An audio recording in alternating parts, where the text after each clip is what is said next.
Do we have a microphone now? Oh, thank God. No tone and do that again, man. I think we got some volume now, though, huh?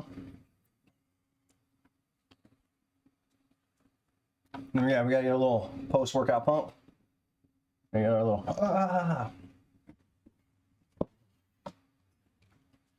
All right, so we tried out a new microphone today, so we're going to see how that rolls. If it's god-awful, then we'll go back to the old microphone, right? It can't be any worse than that one, huh? I hope. Welcome to Grinding Gains. We got Panelito out here checking in on us, getting the sun's out, guns out, maybe. And then we've got little pea shooter, man. Let's see, we got my two best audience members over here on the right, and then we got Blondie back here, Sparky off doing something else for himself. Welcome to Grinding Gains, Caffienatted Critique. And it's like 6 a.m. for me, so.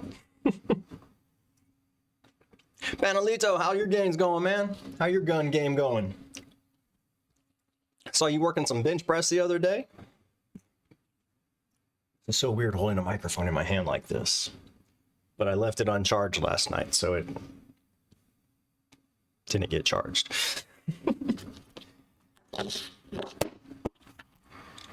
I also got a new toy I'm going to try to use today.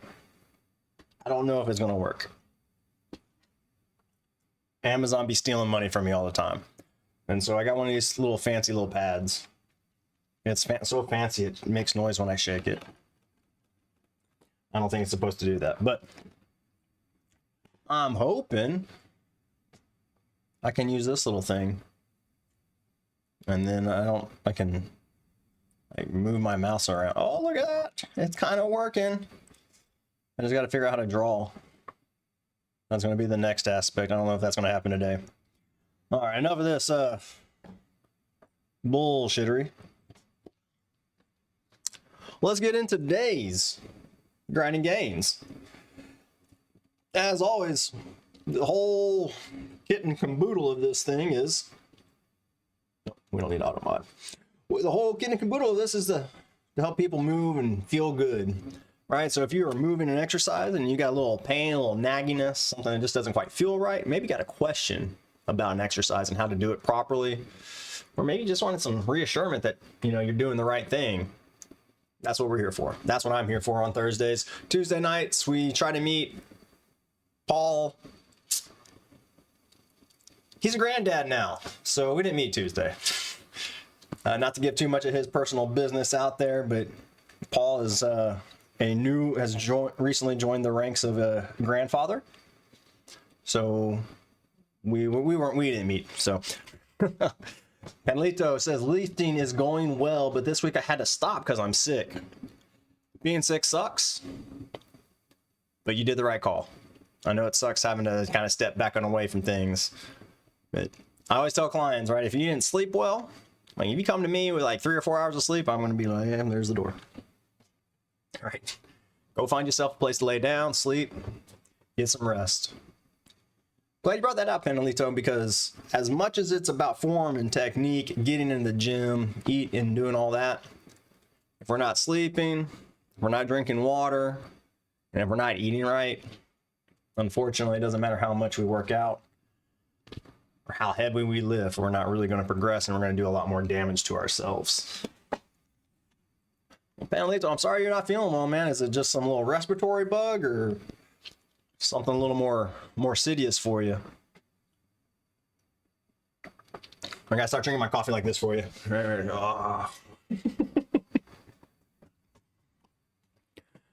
All right, y'all. So again, our usual meme to start things out. It's a repeat, I know. There we go. It's interesting. I gotta change. Let's see. We're gonna do a quick little edit. Hang with me. That's what everybody comes for, to see the streamer edit it. His fucking crap in the middle of the... I want this to be like that a little more. Feeling great. Worst days behind me. Excellent. Well, I guess we don't need that one. Let's just get rid of that one. Yeah. I don't think we need that blue bar, did we? That blue bar wasn't helping us. This is feeling great. Yeah. Worse are behind me. That's good. That's good. And you gotta get back into the rhythm of everything. Get back into the routines. But yeah, a little meme today. Again, rice. If you resting, ice, compression, and elevation, those are good kind of like first responding kind of things. Like rest, you can't really go too wrong with in a lot of cases. All right, we'll talk a little bit about that in a moment. Icing is really good for reducing inflammation, but science and studies have come out that some inflammation is not a bad thing, and trying to get actually some blood flow into pain sites or injury sites is actually going to benefit us overall. In that we're getting, think about this, remote, by getting blood pumping into those areas, we are getting not only like the waste products out of there, but we're getting fresh nutrients, we're getting oxygen, all the things we need to rebuild and repair and get out of that funk. So ice is good for like immediate to help kind of minimize a little bit of swelling. But again, swelling's not bad if we've like rolled our ankle. We just don't want the swelling to get so bad. But we shouldn't be necessarily icing all the time. Like if you've been icing like your shoulder every day because you have shoulder pain, probably should look at some other options. Compression's always a good one. Oh, son of a... Not our phone. Like, broken... Like, cracked screen broken, like... You have two phones now and... split in half? Or that thing is just battery dead. Dead inside. Oh. Nobody comment about that's how they are. We are all very alive inside. And to that public service announcement, if you got to be there, you might as well enjoy it. So find ways to have fun with yourself, as long as you ain't affecting others. But man, I'm sorry to hear about the phone. Phones are like, I hate phones and I love phones. So I got mine, and if you used to look at mine, it would have looked all like cracked and shit. But I'm now taking a walk on the wild side of life. I peeled off the little protective layer of my screen protector because it was just getting too wild for me. I can't charge it anymore. It doesn't make any sounds. And yeah, it doesn't charge and it doesn't make sound, sir. I think that means it's dead. What's that meme? Do something? The do something meme?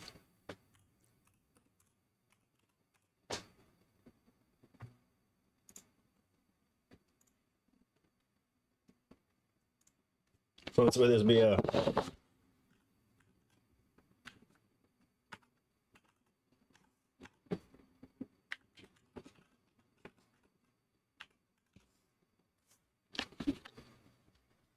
That's how I feel for you, man. God damn it. Well, I'm sorry about the phone. I've had phone issues in my past. I locked myself out of my phone. Yeah, I didn't draw it. It's not my meme. The eye sees what the eye wants. Or the heart wants. The eye see what the heart wants. I don't know. But no, phones are like this. I remember there was a time in my life where I was gone. I didn't have my phone on me. I wasn't gone. I just was lazy and just didn't take... Oh my God, so liberating in some cases. Until then, I needed something, and then I had to call somebody, and then I had to borrow a cell phone. And then they looked at me and said, "Where's your cell phone?" And I said, "It's broken. I haven't replaced it yet." But the vile necessity of cell phones these days, right? And yet, they make life so wonderful and so easy in so many ways. All right, y'all. Oh, and then, like, again, we were talking about ice, compression, elevation. And compression, I think, is going to be it has some places, again, helping create maybe a little bit of stability, again, trying to help reduce some of that inflammation. Again, same idea with the elevation. I honestly go with the idea of, like, I want to test my ranges of motion where I don't feel pain. I want to test my strength, in those ranges of motion. And if I feel the cusp of pain, or I feel like the what I call the whispers coming up, right? I work within that range of, and then just try to grow into a broader and broader range of motion.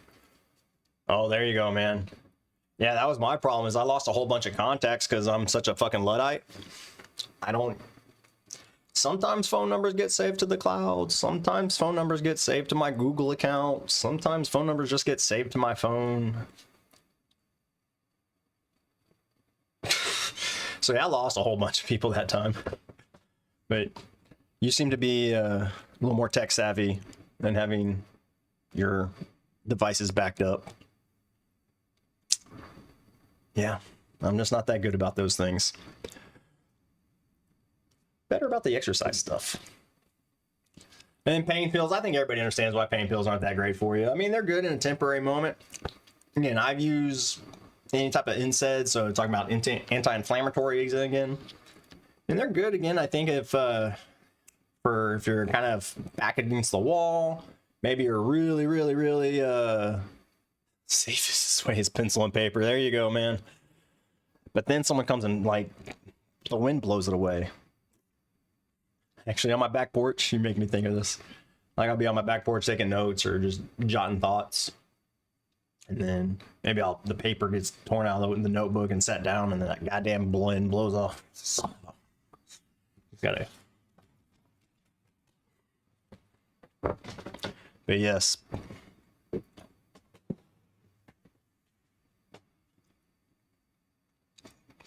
Passwords. I'm not going to show them to y'all. I do the same thing. I've now gotten to that point, like my dad, where I write all my usernames and passwords out because shit's got obnoxious. But I get it. It's the way of the world. Braces and sleeves. Again, you know, braces and sleeves have some places, like especially depending on what your lifting goals are. And when we start getting to, you know, basically the top end of what the human body can really handle, we're going to need some braces and sleeves. You can see some of those. Forget what the niche is, but there is a kind of strongman kind of weightlifting competitions. I don't want to call it powerlifting. It's not Olympic lifting for sure, but they wear these ridiculous, like, wetsuits. And they're ridiculous in the sense that they're very tight and form-fitting. And it's basically, if you're familiar with fascia, right? So we have muscles, and I think everybody's familiar with what muscles are. Fascia is this like cellophane wrap that goes around all of our tissues. Like, you think of our skin, we see our skin, and that covers everything. Well, underneath your skin layers is what's called a fascial layer. And so these suits kind of work as additional layers of fascia. And they help keep compression on the body, on the joints, when we're doing these real heavy lifts. And these are things like people squatting just absurd, like probably 600-700 pound kind of weight. And so they have all the safety riggings and like 18 people around them to catch the bar and shit like that. So again, those kinds of efforts, braces and sleeves, are really necessary. Maybe you've got like a missing ligament or tendon. Yeah, a brace or a sleeve probably would be beneficial, but it's not to say that you can't get portions of the body to help support you naturally. So what I mean by this is no one muscle really has one job. There's a few of them that we can make the argument for, but you know, there's redundancies, if you will. And because of that, those redundancies, we can, in some ways, kind of retrain the body on how it's going to work. And prime example is my business partner, Paul. He has 2 slap tears. So the superior labrum or I always forget what the acronym stands for. Let's see real quick. Not S&P, damn it. SLAP. Tears. There you go. Superior labrum, anterior and posterior. All right, so this is a damage to the labrum, the fibrocartilage rim that lines the shoulder socket, right? So it's shit in here. And so if we don't have that, right, you can just kind of keep on limping along.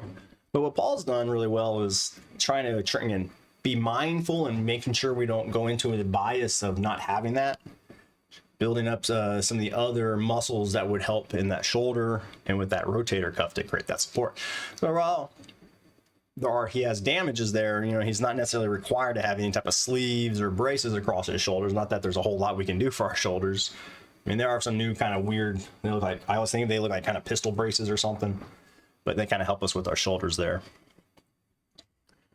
2025, and we got to get back to the roots, no doubt, man. Yeah, that's how it is with a lot of things, right? The more and more advanced we get, it's anyways, right? Anything we get the pendulum swinging too far one way, it's natural that pendulum's going to come having flying back, right? And then it just keeps going back and forth. You get all this fancy technology. Got Allen Iverson doing everything for us. And then kids can't read cursive anymore. Just a shame. Just a shame. All right, y'all. Let's see what we got cooking today. See, this morning's workout, I was really focused on some deadlifting. So we're going to talk about my little struggles with deadlifting today. But then we'll talk about a little bit of what I was working on and doing. And if you got any questions about what you're seeing, feel free to stop me in my tracks and we'll talk about it. So as we see here, I'm going to pause real quick. Well, that's not too bad right now. Let's see. Just showing my ass to everybody. So right here, you can kind of see on the right side a little bit of a peak of my right shoulder blade, just a smidge versus the left. And so that's what I'm really trying to focus on. What I noticed for myself is on my right scapula, stop showing you my brown eye. Right here. Oh, we missed it. Come back up here. Bam. Right, so what I'm really trying to work on is keeping my shoulders together. We're going to try the new toy real quick. I think it should work here. We'll go like that. We'll grab our fancy pen. I guess I need to put this where y'all can see it.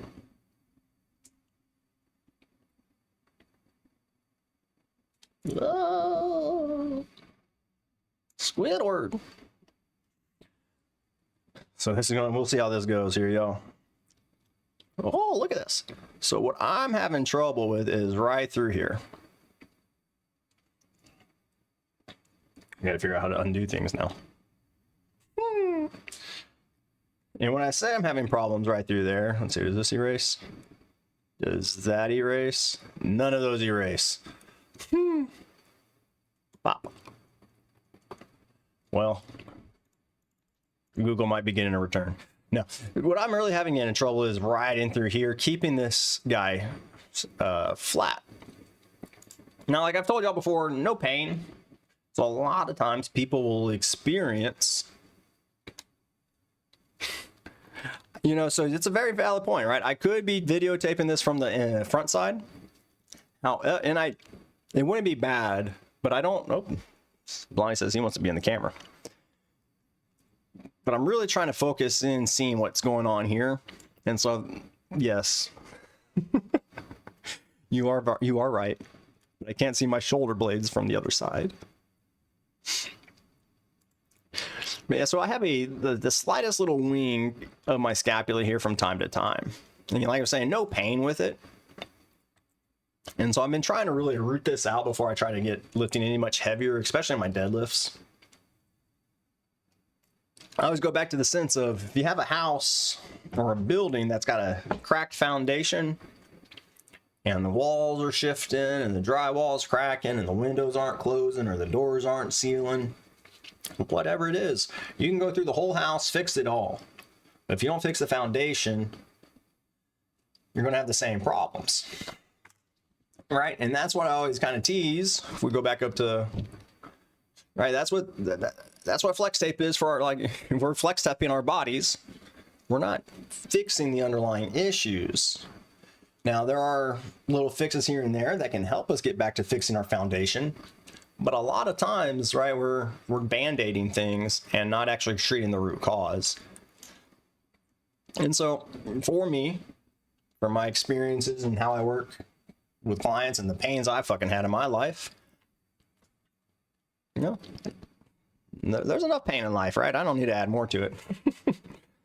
So all that being said, that's why you get to stare at my ass the entire panelito.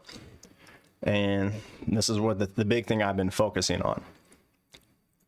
All right, so let's kind of look through the deadlift and we'll do some instruction and then some cueing. So as we set up on a deadlift, you can't quite see it from here, but my feet are about underneath the bar, or my shins are maybe about half an inch away from the bar, not too far. I'm hip hinging, getting myself to the bar, finding my hand grips. Now, I encourage everybody to really try to go down to the bar as if they're about to lift it up, so to speak. So try not to round your back to get down there. I know it's not the end of the world if you do it, but I'm a firm believer in we play like we practice. And so if we you know, practice crappy, we're gonna play kind of crappy.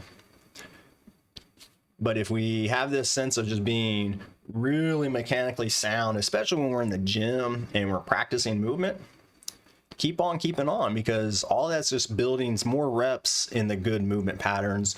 It's good reps in trying to connect to things that we may not be connecting to very well.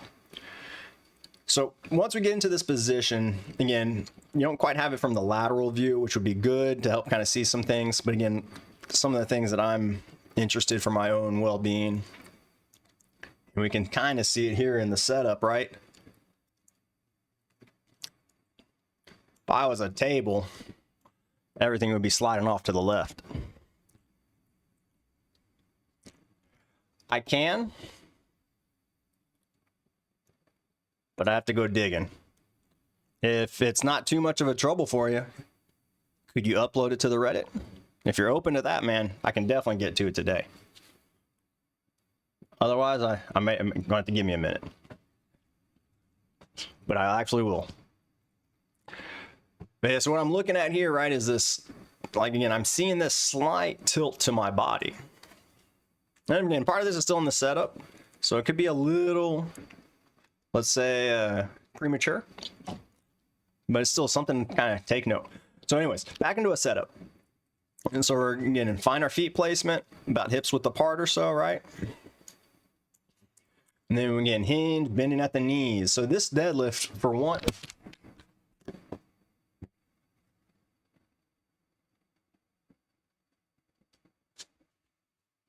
I'm sorry, I got a little too excited and I threw the mic. Let's try that again.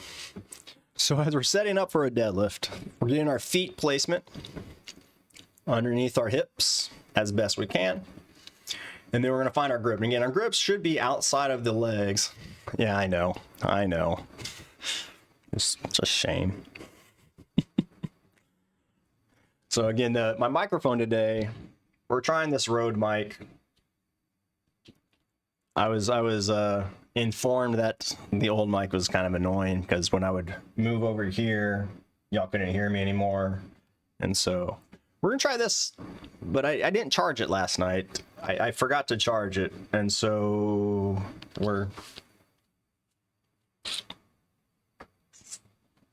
we old-fashioning it right now.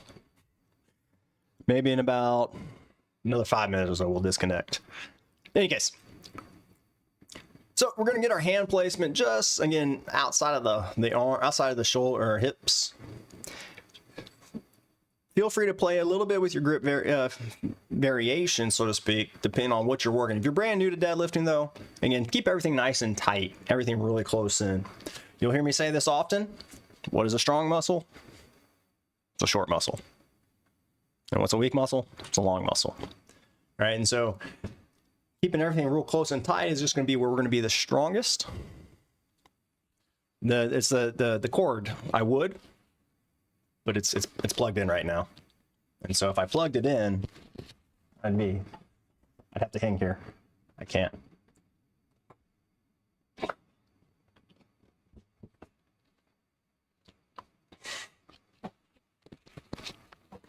So I'm having to slum it right now. So we get our hand grips. Now, one thing I always you can't really see it on this bar from this video or picture.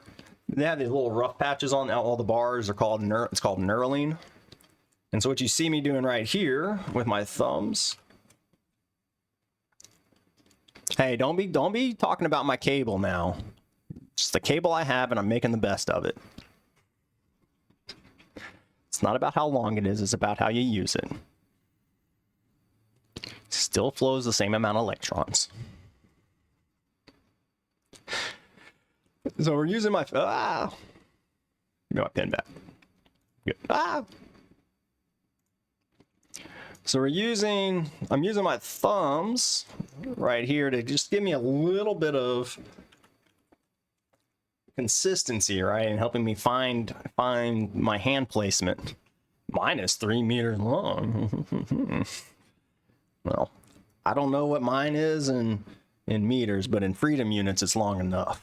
So now I'm pretty sure this is a cell phone cable cord that I use to charge my phone. I'm just bullshitting here. This is just due to poor planning. Get our thumbs, again, just kind of help find a nice, consistent grip on the bar. And again, different size people are going to need use different landmarks. Ultimately, right, we just want to have our arms, again, just barely outside of our body when we're doing the lift. And my cable is also, oh, look at this guy. He's got jokes this morning. Or this evening, I forget, you're not on this side of the pond, huh? He's in another hemisphere. At least I think you're not in the, what are we, northwestern hemisphere? People don't talk like that anymore, do they? So in any case, once we get your grips, then we'll wrap the thumb around and get our full closed grip. And for someone maybe new, I would just focus on just what would seem like a standard grip. Now, what you can see here too is, right, you can see both my palms. John's gonna have to practice with the pad later. What is going on? Something has changed in my stupid little drawing thing.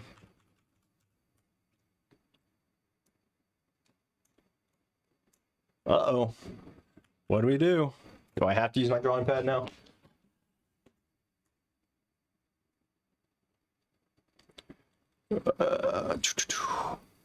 Something's messed up. So we're gonna just do this.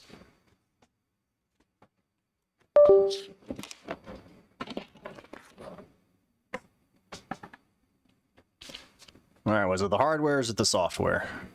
It is the software. Fucking A.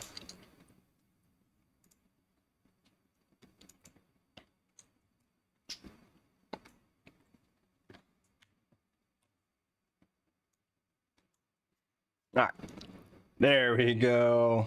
When in doubt, just restart. So again, here you'll see, again, you can see both my palms.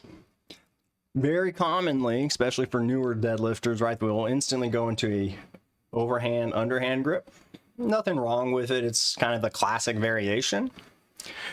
Now, there is some dangers in that grip, in that when we have that supinated grip, it does increase the possibility of tearing your bicep, especially as you get to heavier and heavier loads. We got to keep in mind, like, our biceps are these little tiny little bitty fucking muscles. And when we put ourselves into that supinated grip, it's just like a bicep. We're very, very inclined to do a bicep curl. Especially if you are new and you are lifting a load that you are either unfamiliar with or just not or is overloaded for you. What ends up happening is you'll start pushing through your legs, and you may start really good with trying to lift with the legs, but then you unconsciously start pulling through that bicep. And again, you can have the strongest chain, the strongest rope in the world, and you put too much mass on it and it's still going to pop. put too much tension and force through it, you're still going to get it damage, and something like that's pretty catastrophic.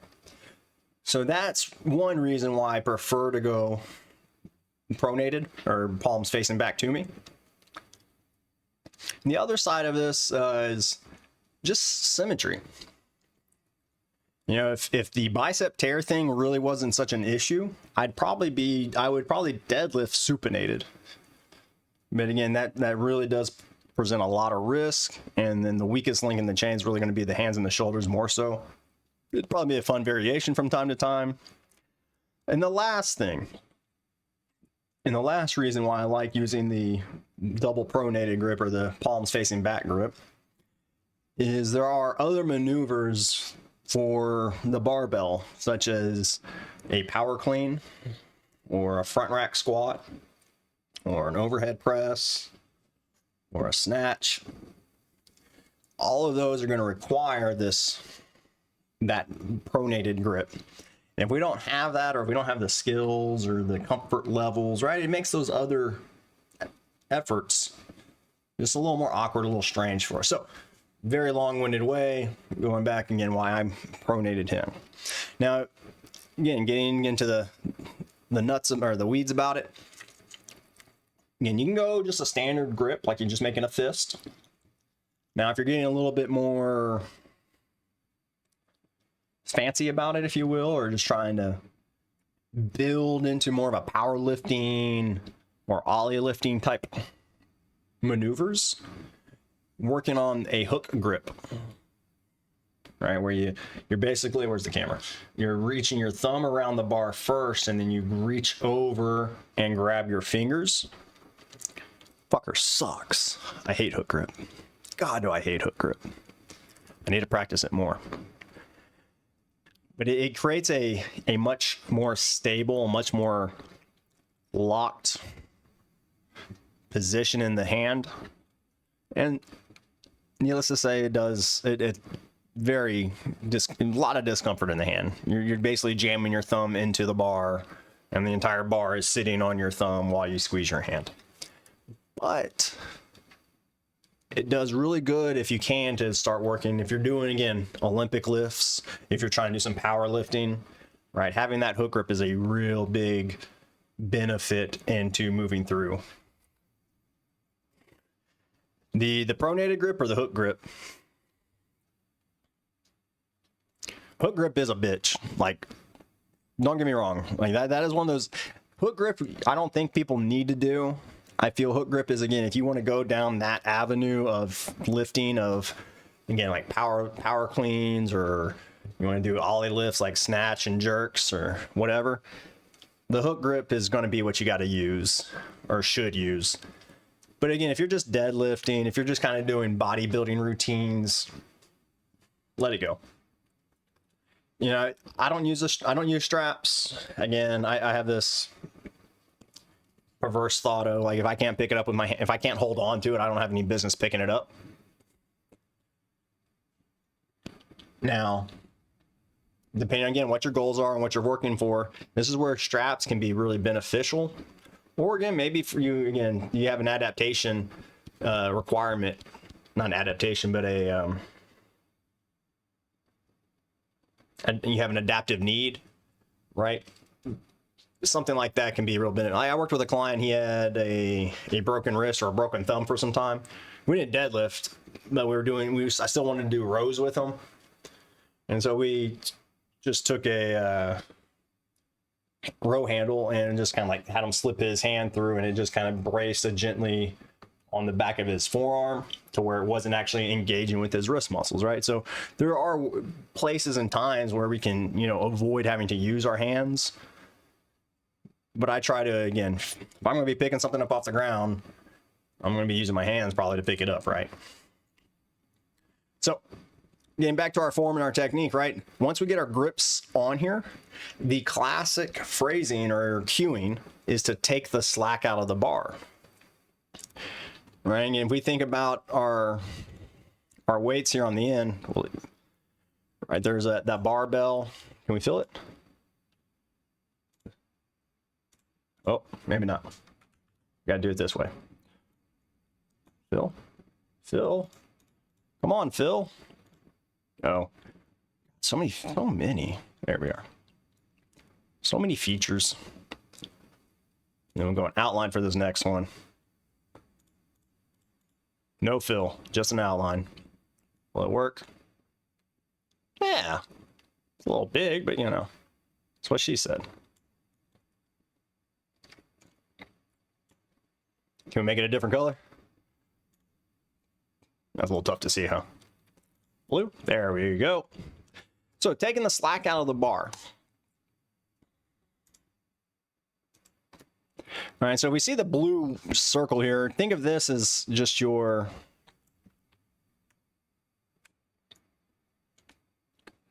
of the weights on the end of the bar.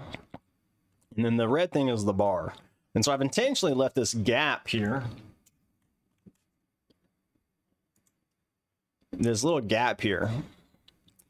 And I guess in trueness, right, in the truest sense of what's happening here is the weights are going to be sitting on the ground. And that bar would actually be sitting down here on the weights, right? And so we want to take the slack out of the bar, engaging our shoulders as we do that. And what this means by engaging the bar is that we are pulling the bar up into the weights to where we get some positive interference at the top of the weights in the bar.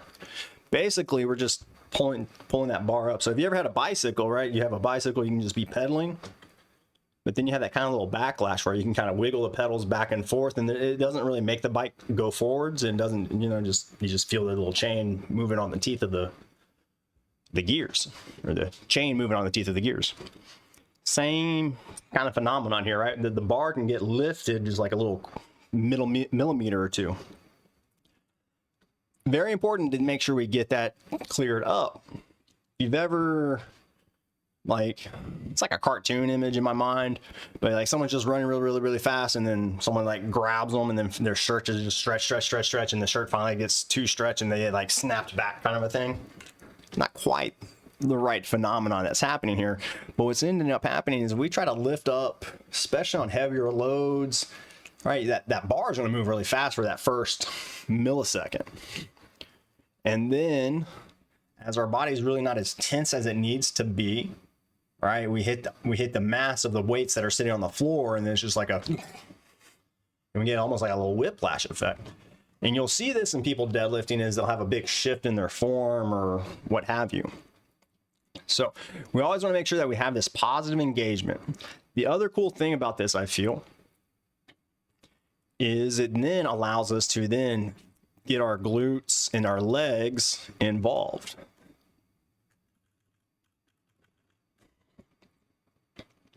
All right, so once we're down here, we've got our grips. Then we're going to create tension in between our shoulder blades, pulling our elbows right into the sockets as I refer to it. And this is all very small. This is, again, taking that slack out. Once the slack's out of the bar, then we begin pressing with the legs. That downward force that we want to try to generate into the ground to create the lift. And so that's going to be our setup. And once all of that, and you feel the glutes connected, you feel your legs kind of, it's kind of like if you're uphill on a car. And have you ever driven a stick shift? Going uphill on a stick shift, this is what's happening, right? You want to have your foot on the gas, but you don't want to goose it to where you're going to like peel the tires and jump up the ramp. What you want to do is, again, you want to have your foot on the gas and you're applying enough force to the engine where the engine is keeping you moving forward, but not so fast that you actually move anywhere, right? And that way you can slowly take the foot off the clutch or the foot off the brake, whatever. Modern cars don't have that problem, but in any case, let's do the lift. Stop talking. All right, so here you can see me getting this, taking the slack out, getting my shoulders and engaging the legs, and then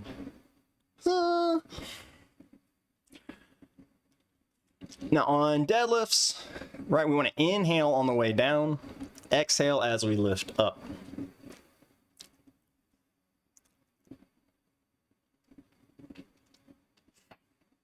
And so what I'm looking up, again, part of it is the camera is probably not perfectly square. But like right here, what I'm seeing, do y'all see it? Do y'all see the difference? I see your ass eating your shorts, John.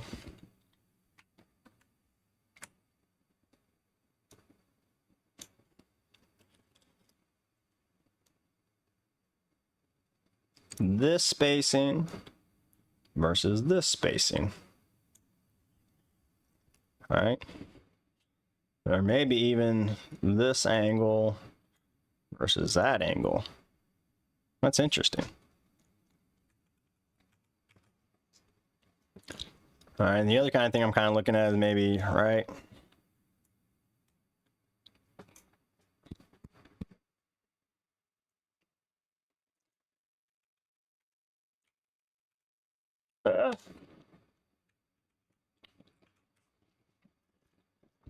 So this is something that I'm going to need to kind of be looking for in the next couple of reps here to see if this is a constant thing that's happening. Is it just is it the asymmetry in the camera? All right, and so this is something I want to be mindful of. But again, I always think of the Sunday morning newspaper. I mean, it's probably just, I don't know how it is in the rest of the world, but here where I live, on Sunday mornings, the newspaper shows up and it's got the comics and the puzzles. And there's this thing that's called Spot the Difference. You get two pictures that look exactly the same, except for maybe like 3 to 6 differences or something. You just got to spot the differences. It's a whole game. Well, that's what I do here. That's what I do as a trainer, right? We try to spot the differences left to right, find the asymmetries. And that way we can work on them and minimize them. So yeah, that right there is not ideal. All right. So we'll keep on looking at that. We'll go one more time through this set and then we'll hit the next one. Mr. George, I'm gone, but please continue your explanation for us to build muscle foundation. And my advice for you all I can share is be strong, never wear a thong. That's it from me. Pana Panini says bye and hee. I like the poem, sir. And I will probably never wear a thong, but you know, never say never. At least I ain't gonna be wearing it on Twitch or anything. Panelito, thank you for always stopping by, man. It's a pleasure talking and chatting with you.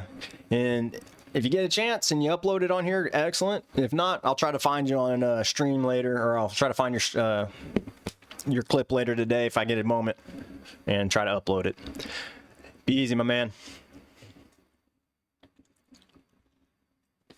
All righty.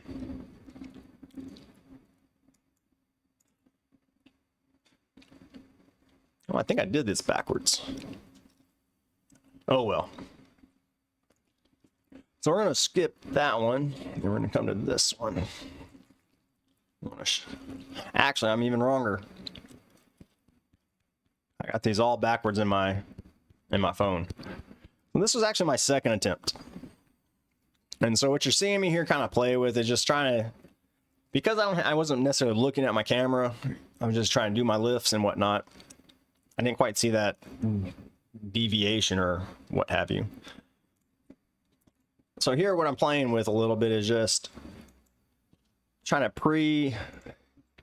pre-engage things, trying to feel things out and get them organized before load, right? Because whenever we have mass, big shoulders, man, well, appreciate you. A lot of work on mobility. And to that point, man, I'll tell you, I know you got to go. But my chest and my shoulders never got any bigger until I started working on chaturangas. So working on trying to get my chest to be strong in a wide position. And then I was able to really start feeling deeper connections to things like my rotator cuff or my rear delts.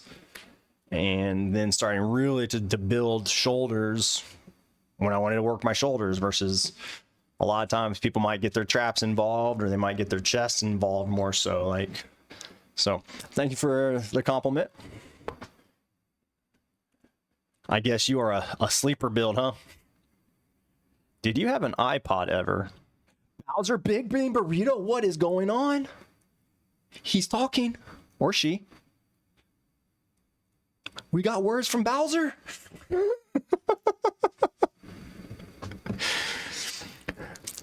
Balls. We caught him. Did you have an iPod ever? I did have an iPod. I think I had an iPod Nano. I think that, yeah, I think I got an iPod Nano once. Why do you ask? Just reminding you of one. All right, let's see. Let's get back into this one. So first thing, I'm just trying to organize my shoulders. Oh, that's what I was gonna say. Booty, booty, booty. So I always use the example as if I were to hand someone like this coffee cup, right? You could hold it out there forever. Right? It wouldn't be that difficult to hold a coffee cup as extended out in front of you as you could. Where the problem would be is if I gave you like a 50-pound coffee cup. Maybe that bit be made out of lead or something. Right? But if I gave you a 50-pound coffee cup and somehow I was able to reach out and hand it to you and you took it from me, you would instantly bring that in. You would take care, Panelito. And so all that shows us is this: when we have too much load in the system, we are going to have to compensate. We're going to have to find other ways of managing it, right? And so right now, before I'm in the lift, I'm just taking some time to navigate and try to feel things out. And I commonly like this idea of like, I'll go to where I don't want to be, because I know I don't want to be there. The only other place I can go is back.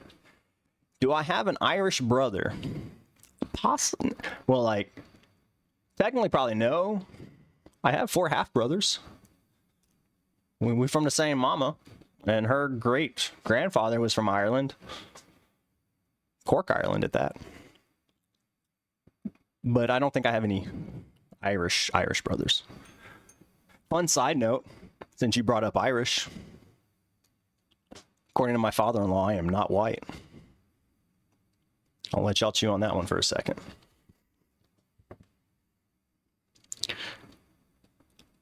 Oh yeah, that's me. That's my one of my best viewer.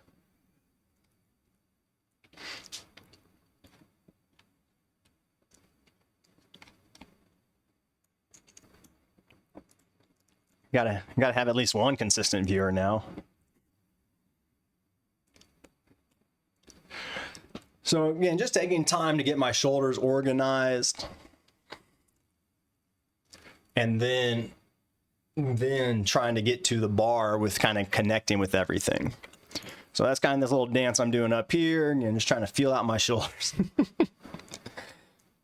then we hip hinge, again, getting myself down, finding a little wiggle. Thumb, finding my grips, taking the slack out, engaging with the legs. Can't get my hand too high up, I'll get in trouble. We'll just do that.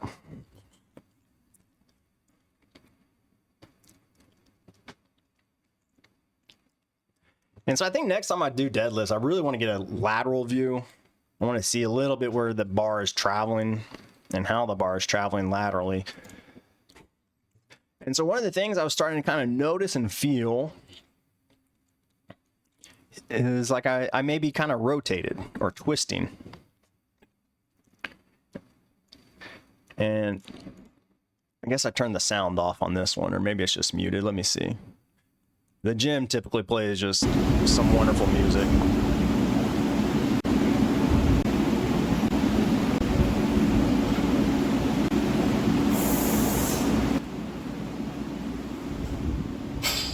So that was like a 1 clink.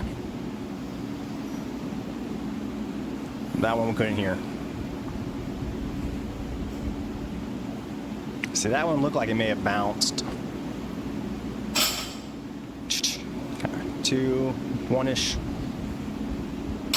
That was a better.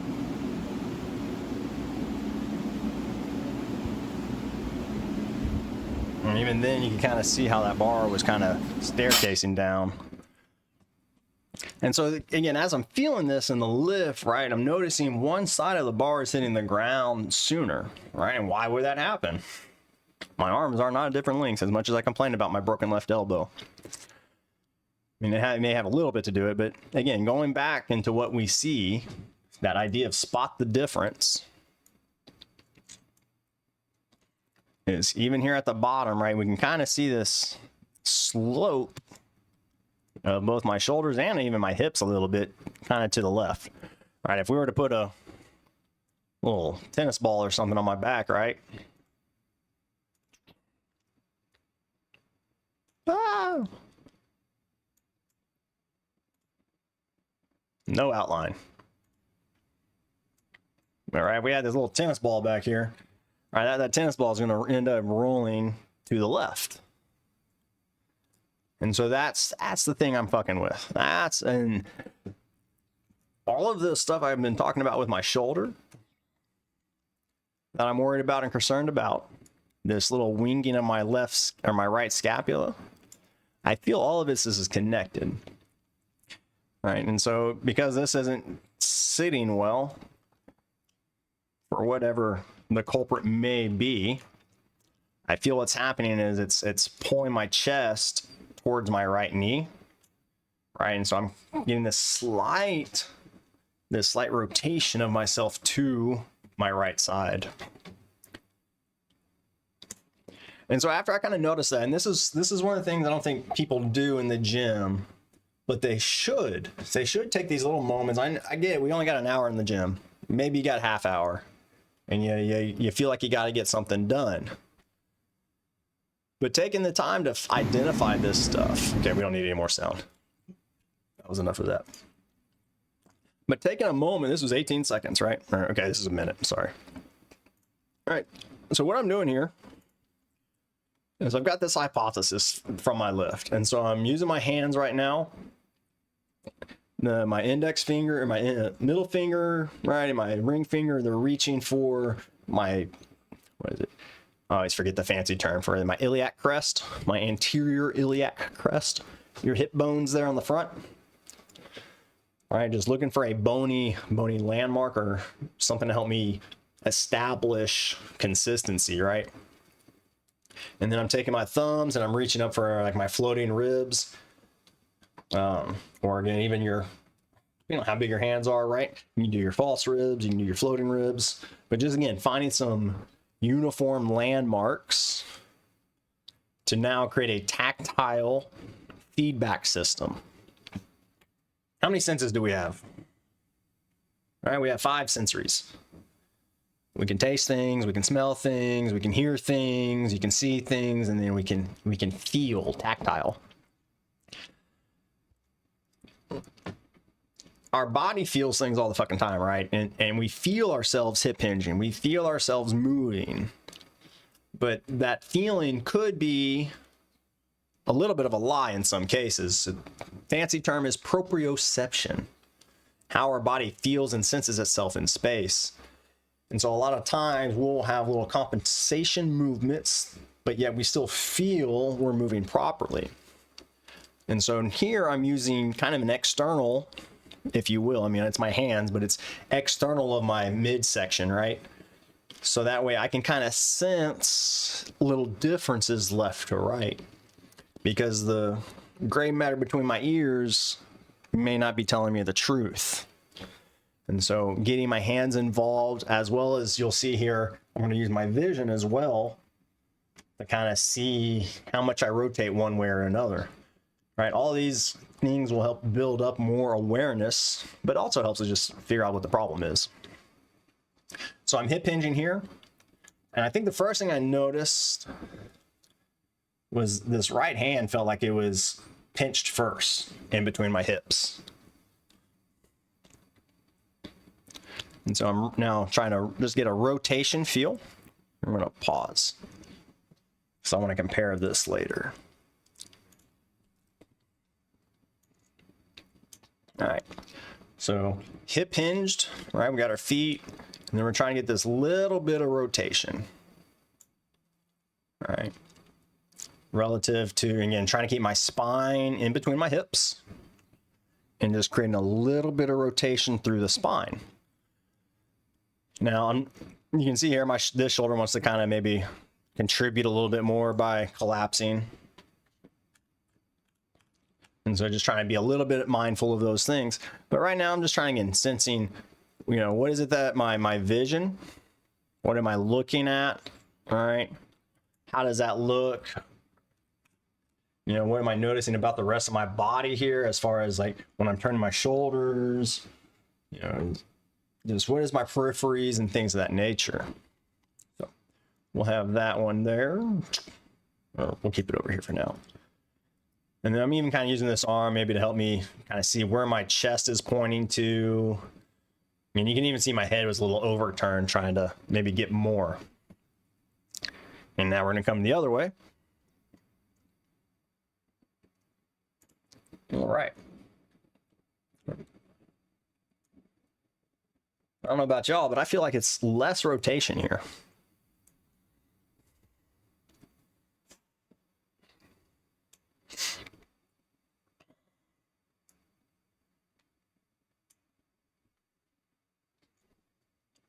I don't know how to. So basically what I see here, right, is this right shoulder is higher than the left shoulder was. And then this right shoulder over here, way higher than my left shoulder. And the other kind of interesting thing is I felt a hell of a lot more work on my right leg. So it took a minute. And so I'm testing this hypothesis of asymmetry that I've been noticing in my lift. Started out with this nag, not nagging, but this just shoulder thing on my right side. Testing different hypotheses. I've not missed workouts by testing this, but I've been testing little things here and there, slowly finding different things that kind of help me feel more stable in my shoulder, that help me feel stronger in these positions. But still not being satisfied because I know I haven't gotten the, like, when we get the right thing, so to speak, the right corrective exercise, shit just falls into place. And what I mean by falls into place, what you find to be maybe insignificantly challenging becomes super fucking difficult. You find more global agony through the body, right? We will no longer feel acute agony, pain, or discomfort. We will feel it more globally through the entire system.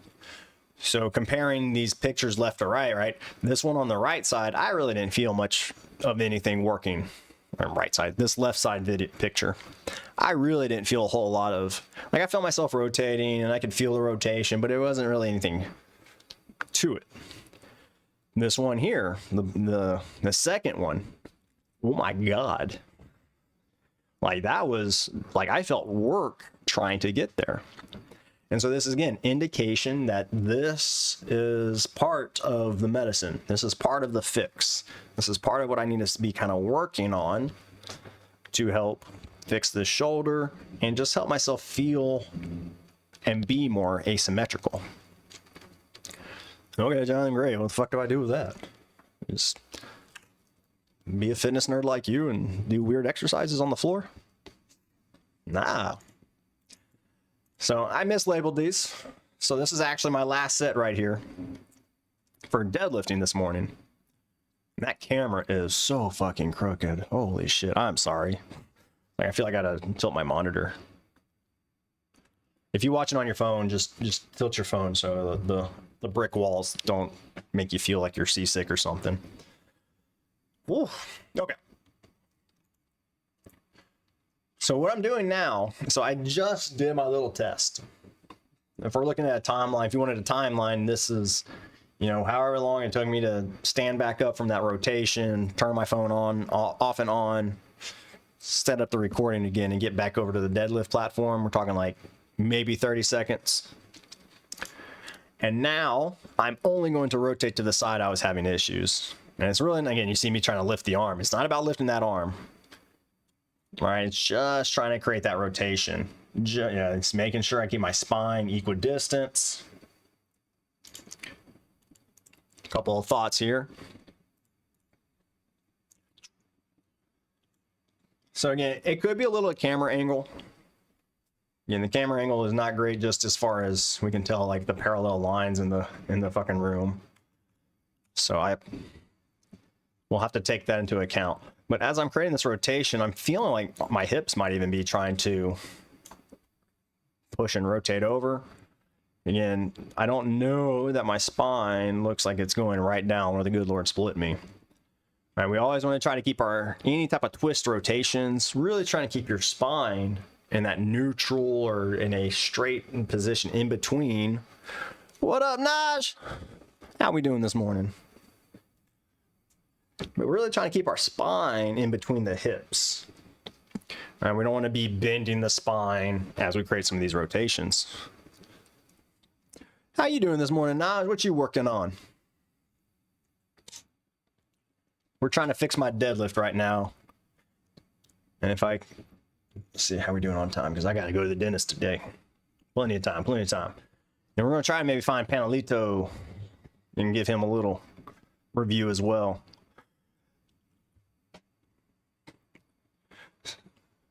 Doing well. I'm going to lurk while I yoga. Excellent, excellent. Well, I appreciate the support and you hanging out.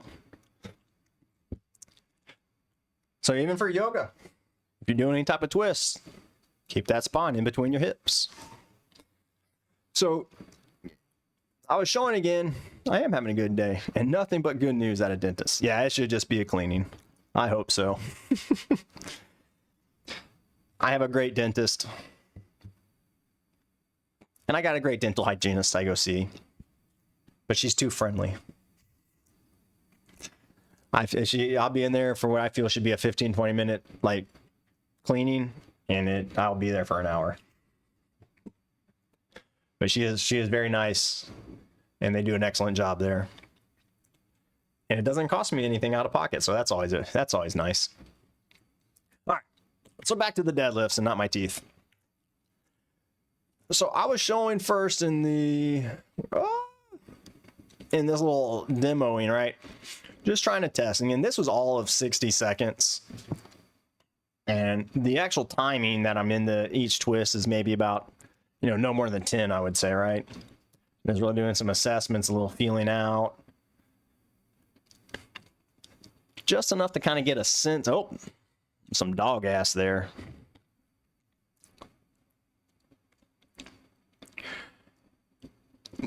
However, on this version, that's not the last one. On this one, you'll notice as I get into the position, I'm going to hold it for a little bit of time. I probably could have held it longer than what I did. And you can see me again trying to rotate through the shoulder more so than my spine. But again, just trying to get some activation, get some motor units working within this side of the rotation. And then just coming up, collecting myself, and then as quickly as I can, I'm going right back into the deadlift. I'm not going to allow for some of those imbalances to try to reestablish themselves. Again, setting the shoulders, getting myself to the bar, taking the slack out, and then we're trying to press through the legs and drive.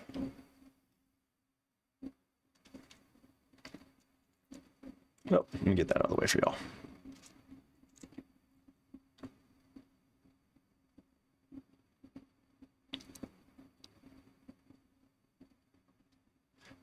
Now, I can tell you sensationally, I felt a very different sense in my stomach.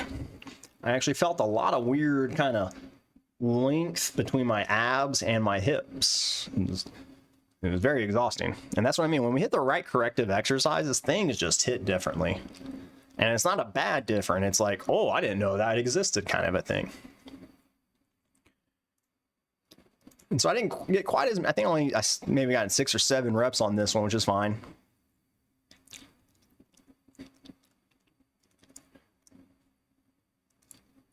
But I like to think, man, I'm looking at the bar position again.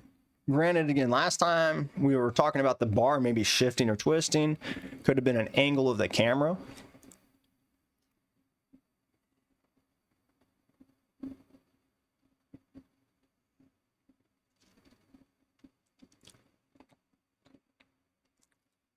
I feel like the first couple of reps there, I was looking pretty square. I feel towards the end here, little wagon wheels coming loose. And then we set it down. Yeah, there at the end, you could see that last little bit. The fatigue was starting to set in, right? So I'm gonna try to do this.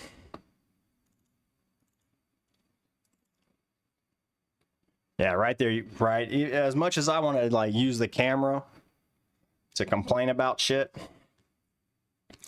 I feel everybody can see that, even if you're not a personal trainer or any of that kind of stuff. Right, we can see that bar really fucking tilted, I feel. Even more so than like the angle of this platform. If it was square with that platform, I could feel a little different. And then again, we see that tilt of the shoulders occurring again.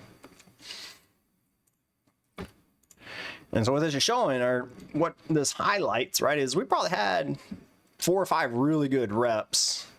And then towards the end, I want to say this probably was my last rep, even if it wasn't. Right, but this big difference right there. And it's that tennis ball, if we had it sitting on our back. Right, that tennis ball is going to be...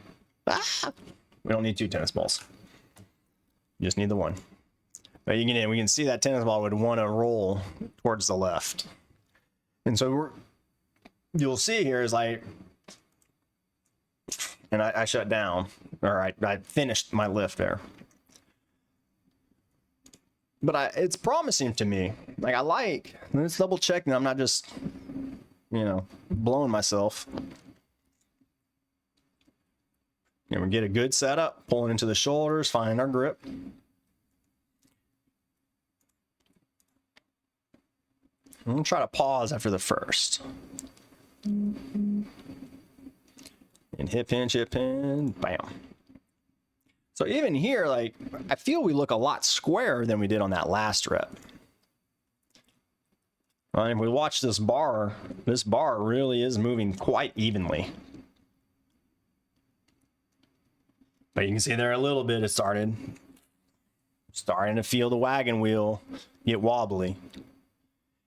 And so when we start having those wobble wagon wheels, we got to stop bargaining with ourselves. We're building into compensation. Doesn't matter all the intentions of the world, right? The highway to hell is paved with good intentions. So, again, taking these little snippets and seeing how we move in space and building a hypothesis for what's causing our issues. Now, I get it. I've been doing this shit for years. This may be a little overwhelming for you. So if you find that, like, yeah, I don't know what the fuck, man, John, I feel this nagging pain in my neck, or I feel this thing in my low back, that's what we're here for. So if you got questions for your own lifts, feel free to come to our subreddit. All right, RangeFitnessOnline. I think we've got little things popping up from time to time in the chat. But feel free, hop in, join the subreddit. If you don't have a Reddit account, that's cool. If you have a Reddit account, but you don't want to, use your primary account, fuck it, make a dummy account. It's the great thing about Reddit, right? World of internet strangers. You can put your anonymous profile together and then go ahead and just create a post on our subreddit, and we'll get you working. All right. We can get to some lunges, but before we do, I'm gonna get some more coffee. So, Naj, anybody else out there lurking, I greatly appreciate you. Bowser Big Burrito, you as well, somewhere lurking. I'm gonna get some refills, let y'all enjoy watching these sleeping dogs here, and I will be right back. Enjoy it.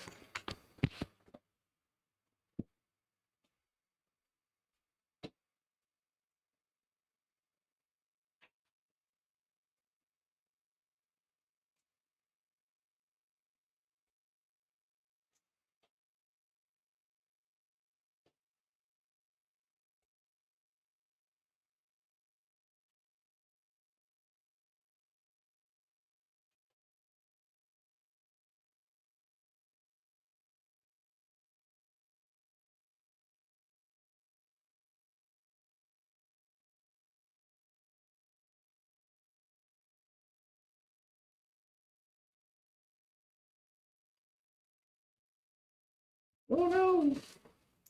Spilling coffee. Damn, that mic picks up everything. Shit. I don't know if it sounds good, but. Oh. So tasty.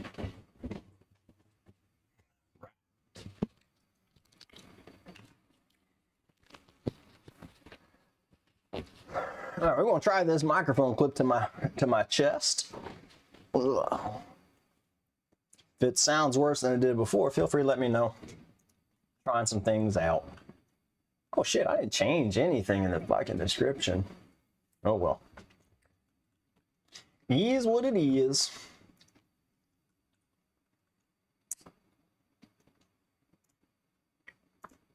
There we go. Back to it.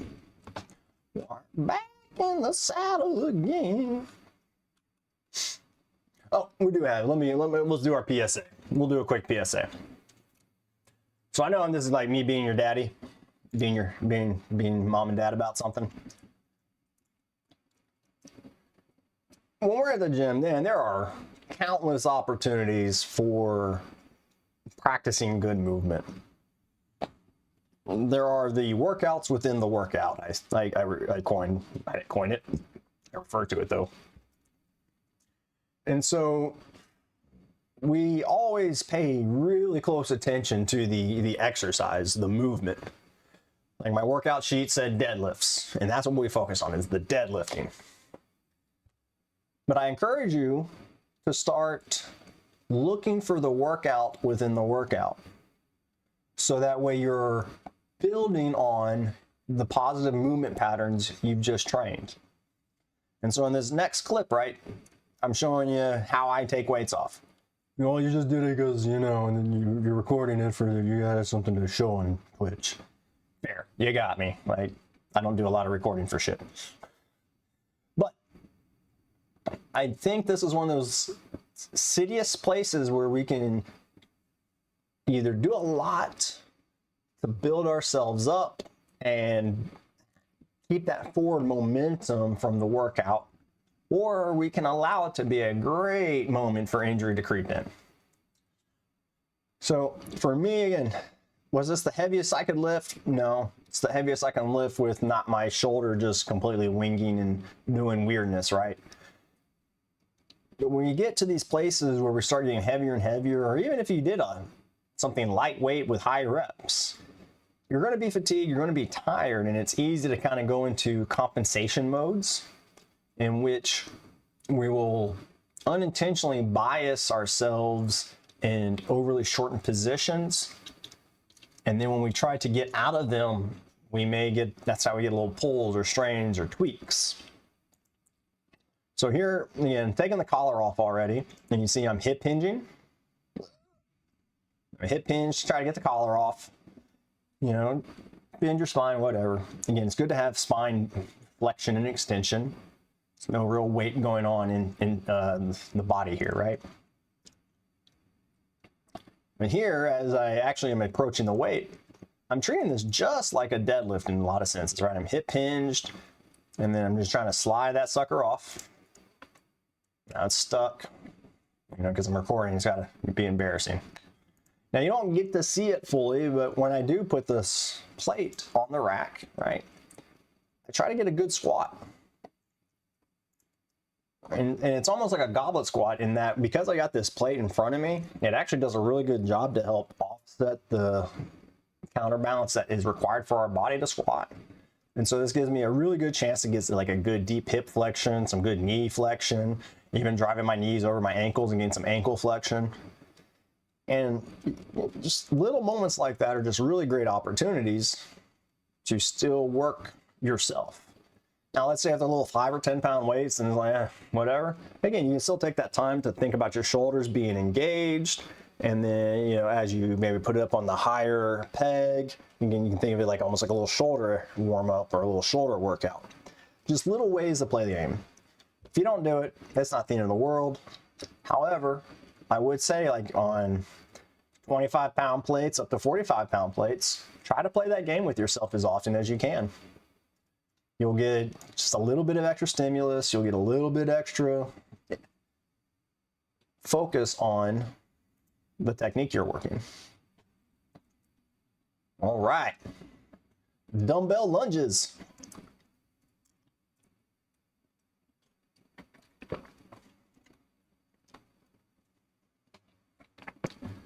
So I like that we're doing backstepping lunges. Backstepping lunges to me are the best variation of a lunge, as far as like between forwards and backward stepping lunges. Now, if you're doing like Bulgarian split squats, you're basically doing a backstepping lunge, right? That's already there and it's set up. And also, like in Bulgarian split squats, your back leg's just stuck, right? You're just standing there. Lateral lunges are a little different. Rotational lunges are going to be a little bit different. But again, in the classic sense of a lunge, if you're doing back, you hear people all the time, well, you do a forward lunge is going to work this, and if you work a back lunge, it's going to work that. That's not what we wanted, John. And that's not entirely inaccurate, but it's missing some key details. So let's see. I'm going to try to plug this guy back in. We're going to try to play with my fancy toy again. So Naj, I know you're in yoga right now. I got myself a little drawing pad. I haven't had much luck with it this morning, but we're going to try it on this next one. All right. So I think we'll just go paint.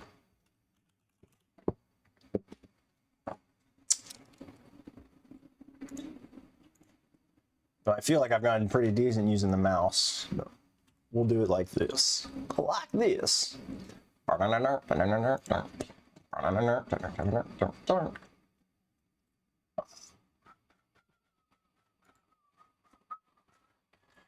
Hey, you never did it with this. All right. Let's not sing Aerosmith while I'm drawing.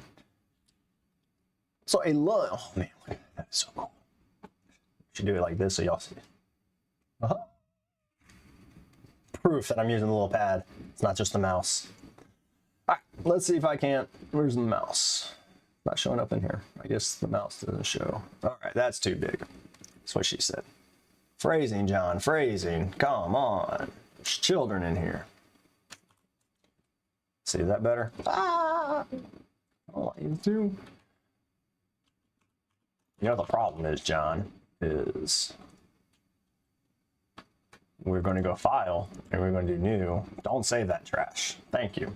All right.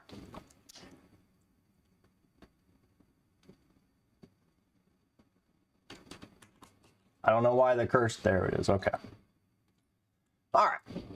Let's see here. It's weird that the cursor isn't moving in Twitch, but that's okay. So if we're thinking of a lunge, got our person, we're gonna make a spine, and then we got our leg out here, foot, and we got our back leg. All right.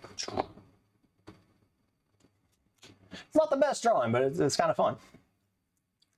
So what really makes it about a quad or a, glute effort? And this is what you see with Bulgarian split squats. But the more, let's change colors. The more we can think about our knee being directly over our ankle, you will recruit more glute and hammy. All right. And really, when I'm working clients, like this is what I'm working with them for. Change colors right now. And so I'm going to put our vectors in here. I cue them to really make sure they're pressing down through their heel. Right? We want this downward force right through here. However, I still cue them to try to pull both their hips forward.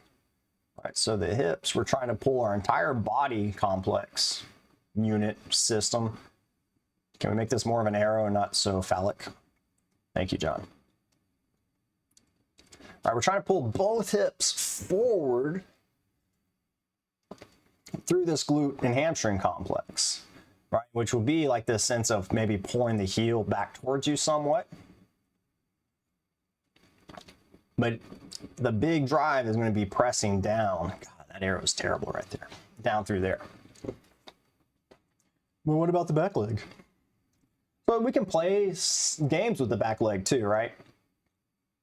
So first and foremost, if we have our core engaged, when we get down into here, we're going to feel a lot of length into that quad and potentially up into the hips and abdominals.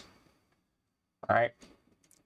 And so again, we can play different games while we're down here, but if we can keep this knee roughly soft bent, not locked out, right, and the deeper expression we go, the more your chest will actually be expressed over the knee, which will then obviously put more load into this glute and hamstring. You're like, well, no, I don't feel anything in this quad. So that's where, again, we start playing games, so to speak. We start playing these internal, and Naj, I say you're in yoga, right? So these are things you can do in yoga to help connect to different muscles. All right, so this back foot, we could push through our heel. Right, and so as we push through that heel, this is going to help activate, change the color again. This will actually help. Uh-oh, I pressed something and I don't know what it did. We don't want effects, I want brushes. I have to go to college to fucking learn how to use this thing. Everybody, as we push back into this heel, this is going to really activate into the back legs, hamstring, and even some of the glute as well. But I want to work my quads. Okay. So, how do we do that? I'm going to erase all this shit. Oh, please. Because every joint has a push and a pull effort. And so if we are going to change, well, first off, just being there and pressing, right, we're going to get some effort into that. But again, that idea of pushing through the heel will help us get a little more posterior. But if, again, we're thinking lunges, right, you want to think about keeping, I'm sorry, if you're trying to get into that quad and we're, again, trying to do this more glute kind of thing where we're keeping the knee over the ankle, this kind of variation, right, you can then still think about pushing through your toes. All right, and this would get a little bit more of that quad on that back leg to some degree. Now, as far as the front leg, God, my hands are so clammy. The more we can get this knee forward is not a bad thing, right? There's that YouTuber who's got a lot of fame, if you will, the knees over toes guy. I don't agree necessarily with how he goes about training or teaching, but he's not wrong. So knees over toes is a good thing, right? We don't want not to have our knees over our toes. Where the knees over the toes guy is wrong, at least in the grand scheme of things. Let's see if we can't do this down here. So we have our hips. Let's see how we want to do this. And then we can have our knee, our lower leg, and then we got our ankle, right? It's a horrible drawing. So the more we get our knee past our toe, the more this guy goes that way. We have no choice but to allow the heel to come up. Like, that is physics, anatomy, whatever you want to put it in there. I don't care how many of these little weird weird stairs, step down things with the stepping forward or whatever it is. I don't care how much combat stretching you do, how long you roll your calves out, and how many ATIB walks you do. Biomechanically, physics dictate that there is only so much space that your knee can go forward, and the connective tissues that keep your calf, right? Whether it's a little baseball in your calf or not, it only has so much availability, and it connects down and under your foot in a lot of cases, right? We got a lot of muscles in our calf that go into our feet.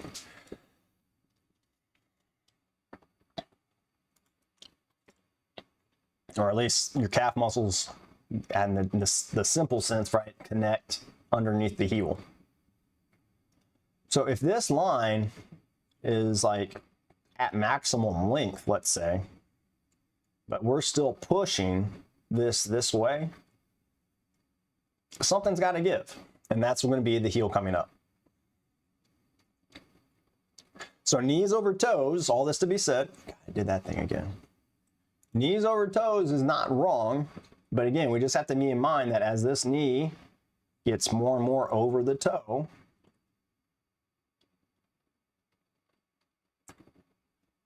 there's going to be this point where you're going to try to lift your heel.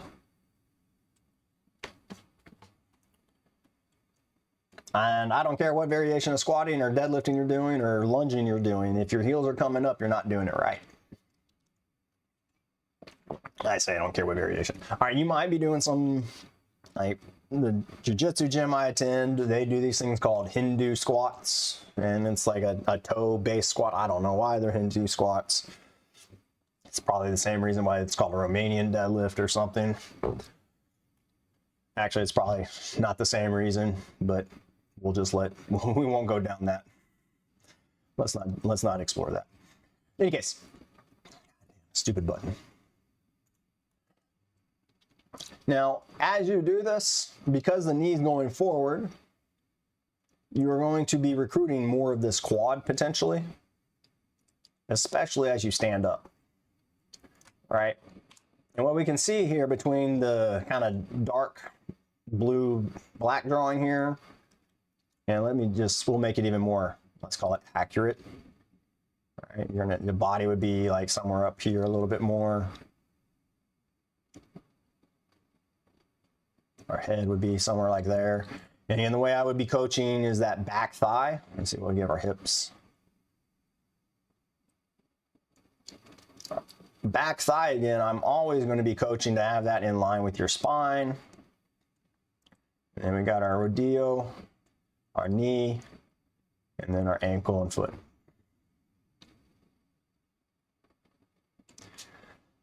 Right, and so the difference between those two positions is, again, we can see as person one, let's call them, different colors in here. Right, we can see that this person, as they advance upwards, there's going to be a lot more of the hip driving to bring ourselves back over the leg. Whereas when we see this drive up, for the red person, or character, right, we're going to, as we press into the ground to stand up, sure, we're still going to be recruiting the glutes, right? There's still going to be that hip extension, but now we can see that this knee is also going to be pulling back some, which is going to recruit more of the quads, right? We're getting more knee bend, so therefore we're going to get more quad. I'm looking at this camera, but we get more knee bend, you're going to get more quad activation. Now, which one you do and how you do them is, I really encourage you to work in towards the red character portion, but many of y'all are going to have to be in this black character portion. That sounds wrong. My black drawing, my black stick figure versus the red stick figure. Right, so the first drawing we did, right, this is really going to help you cement this heel position, because this is where a lunge lives and dies. You can't keep that heel down. We gotta rebuild the lunge. So I think I've hammered that enough. Got to play my little drawing, so that was fun. So all that to be said, different variations, but at the end of it, a lot of the same. Now again, if you're having certain things you're wanting to target, or maybe you're just trying to put more stress on a particular muscle group, those would be some strategies you could play with. All right, so let's get back to this. Now that we've got the dissertation out of the way, let's watch this and see what we see.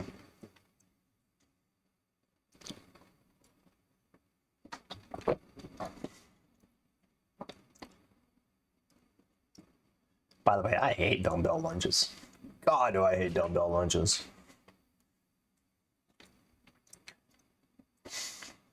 Yep. I find for me, man, dumbbell lunges become so more taxing on my hands and my shoulders and my upper body that I don't quite get the same oomph for my lower body. That's all right. People love a dumbbell lunge. All right, we're gonna try to get a snippet of this next one. Snippet.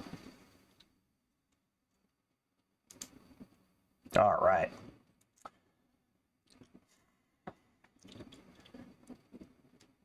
Yeah, it looks all right. I don't think y'all need to see me drawing, but we'll still. So right here, a couple of things that we are gonna just note off the jump. The biggest alarm is this back foot. Why? Why does that back foot matter? John, you spent the entire time talking about a lunge and you only talked about the front leg. You're right. I fucked up. But we're here now, so let's talk about it. So this back leg, let me peel back even further. I think one of the easiest ways we can learn exercise is to keep things simple, despite my dumbass always overcomplicating everything.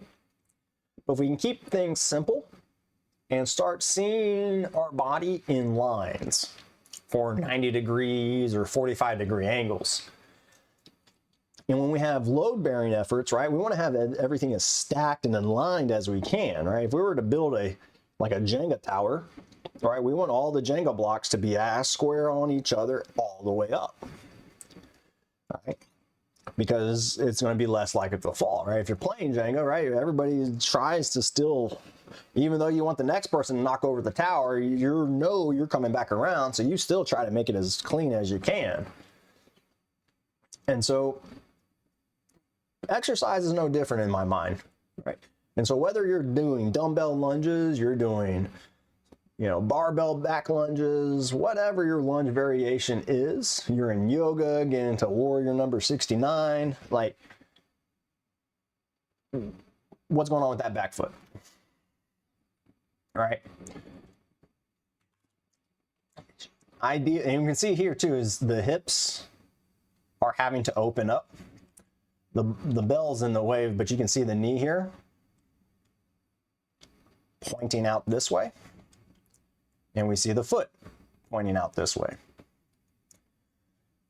So that's good in the sense of everything's connected and we don't have any dysfunction in that sense. However, this causes compensation patterns and through the hips. This can also lead into knee issues and knee pain. So the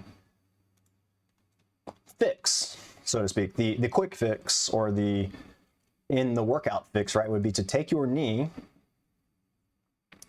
and envision it rotating back in,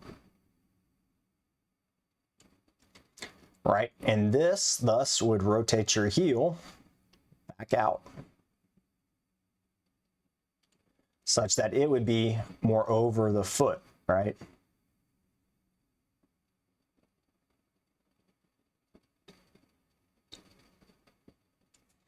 And so then the knee would be, approximately like right here. And so now we would have our hip, knee, and ankle in a much better alignment versus it kind of blowing out to the side here. Now, when we do this is the fun part. Fucking nerds. Doing this, it'll probably put some stretch on this hip and quad that we're not accustomed to. You may feel something in the calf or something like that. But what is really going to happen, I think, for a majority,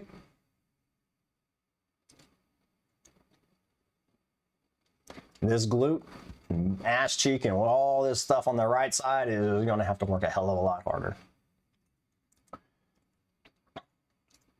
it's going to make that whole complex have to be in a more lengthened position. And we're going to get more mass, so to speak, putting through that whole leg. And if not, we're just getting more concentrated effort in through there, or not having things kind of pull us into different directions. So for what I would say for this individual, the first thing I would have them do if I was working with them, it's going to be heresy for a lot of y'all. Drop the weights. Get them out of there. Now, okay, let me peel back. If I was working with this individual and I was seeing them on the regular, we'd already been working the cues, right? We'd already been telling them, hey, get your foot in, get the knee in. Internet stranger, I don't know you. We're going to go safest way, even though I know who she is. We ideally would be the safest way to go about this would be first test the new form without any weight. Test the new technique. All right. We see this all the time, but yeah, you go to the buffet, or you're going to get some food, you're at a family eating event, and they got the whole like spread out there, the whole smorgasbord, and everything looks good and everything's so tasty, and you just want it all. And we get up there and we load up that plate and we have like 3 bites and it's just way too much, and then we feel crappy. Well, in the similar sense, right, when we make these little adjustments, right, if you make all of the adjustments and you're holding onto this weight, what will likely happen is if we're able to get there without issues, right, it's just going to be really, really challenging. But what we'll likely find is she won't be able to get as deep into the position as she currently is, which would be expected. So we want to get rid of the mass, the excess mass, the external load, and just practice the movement with our body weight. Feel what it is with our body weight. And if that's feeling good, then building into the rest of it. Building back into the weights. Other thing I'm going to kind of nitpick on here. These weights. See the fronts of them and how they're tilting. There's like we're casting a fishing line.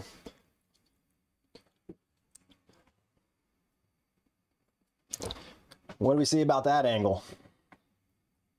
What does that look like to you? Let me help you. Huh. Look at that cell phone angle.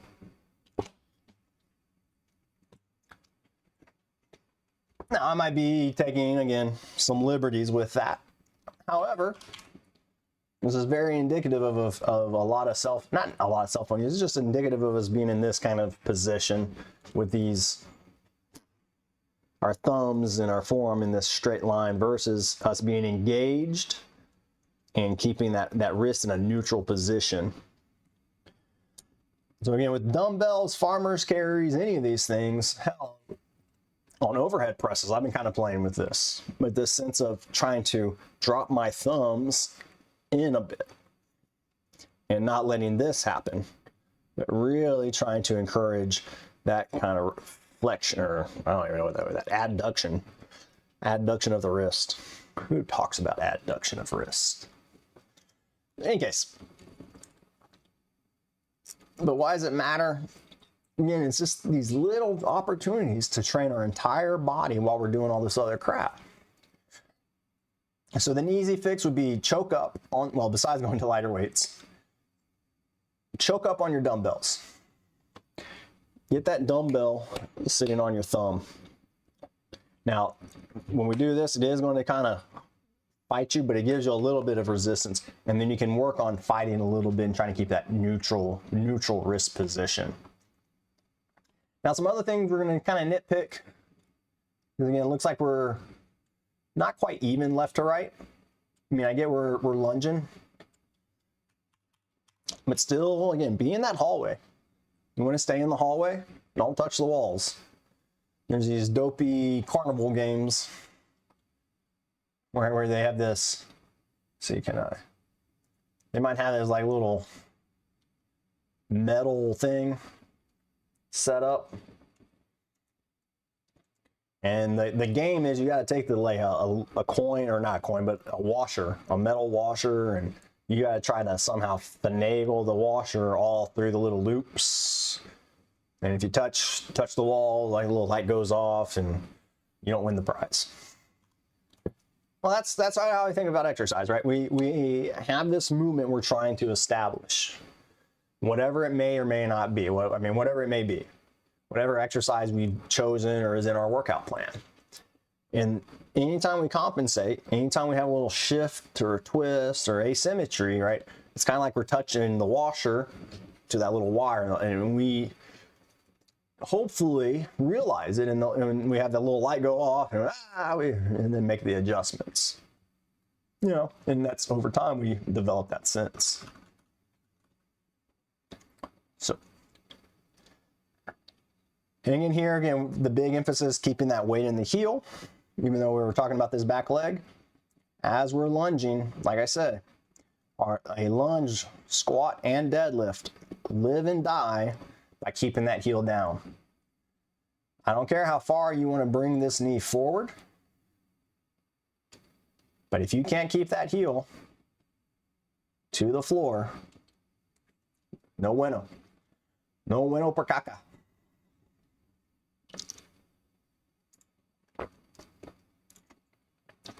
So we only get a one-sided lunge here.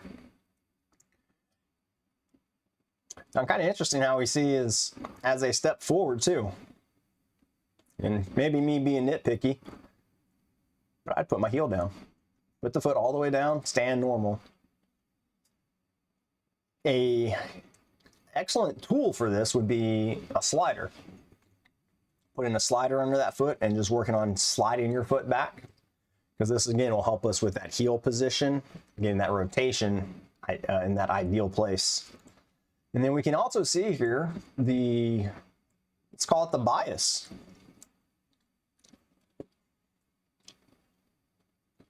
Look at we got this bias already, right? The knee is already rotated out. The foot, it's already rotated out. And again, with the heel being up here, this indicates that we got some brevity in this calf too, potentially. So again, as best we can, trying to get the other knee to be right next to that other knee, foot and leg right in place of each other, heel on the ground, and all right, and our foot and our big toe all pointing back straight.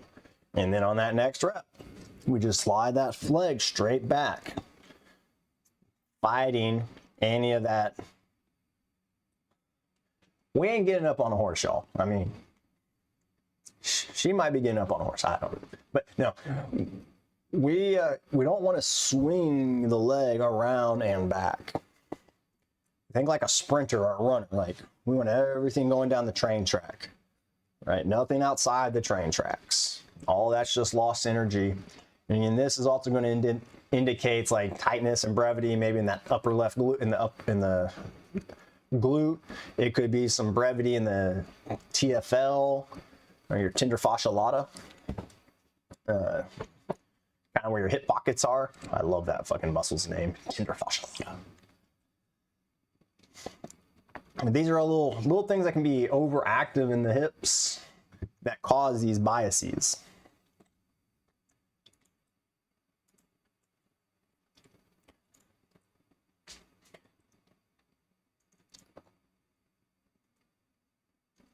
Now we can also see too, and I think she's had big toe problems before.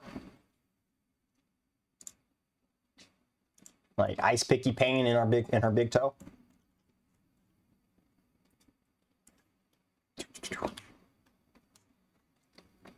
And so again, we can see here we got the toes really rotated out. And so it's just, we're not getting this good length into the foot as best we need, or lengthen the calf. And we're kind of, you can kind of see this falling into that like collapsed arch kind of stuff. Even here on her other foot, we can kind of see that this foot might be a little bit rotated in. It's not the end of the world, doing single leg efforts like this are really good for rebuilding foot arch and foot intrinsic foot muscles, those deep muscles that, you know, are kind of hard to command one by one, but work really well together as a unit. And so to help with that, right, we want to think about our inseam, our big toe joint, always connected. But then we also want to make sure that we have our tripod foot. So we get the outer edge of our foot down. And as I've said ad nauseum, if that heel ain't up, or if that heel is up, it's no good, right? We're no longer squatting, we're no longer deadlifting, we're no longer lunging. Okay, you are still attempting, or you may be, but you're activating different muscles, if you will. You're getting different recruitment patterns, you're getting different activations. So even though, again, I know I've again harping on this foot back here, but we still need to be mindful of this tripod foot, keeping it active, creating our little bitty arch under here, so that way we feel like we're gripping the ground.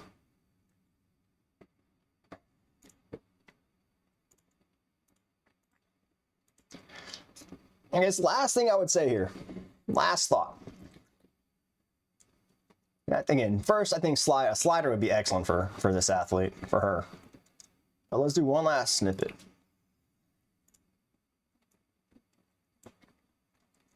So again, we kind of see that the shoulders and the mass of the body are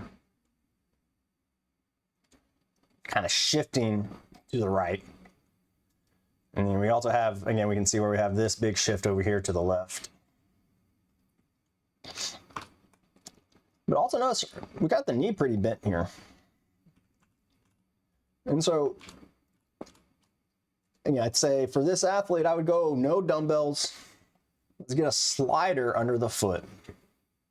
Let's have a bench or a bar that's on the ground to create some stability and help us. And instead of holding onto the weights, we hold onto this stability bar, such that we can then really work on lengthening our leg and our knee out behind us.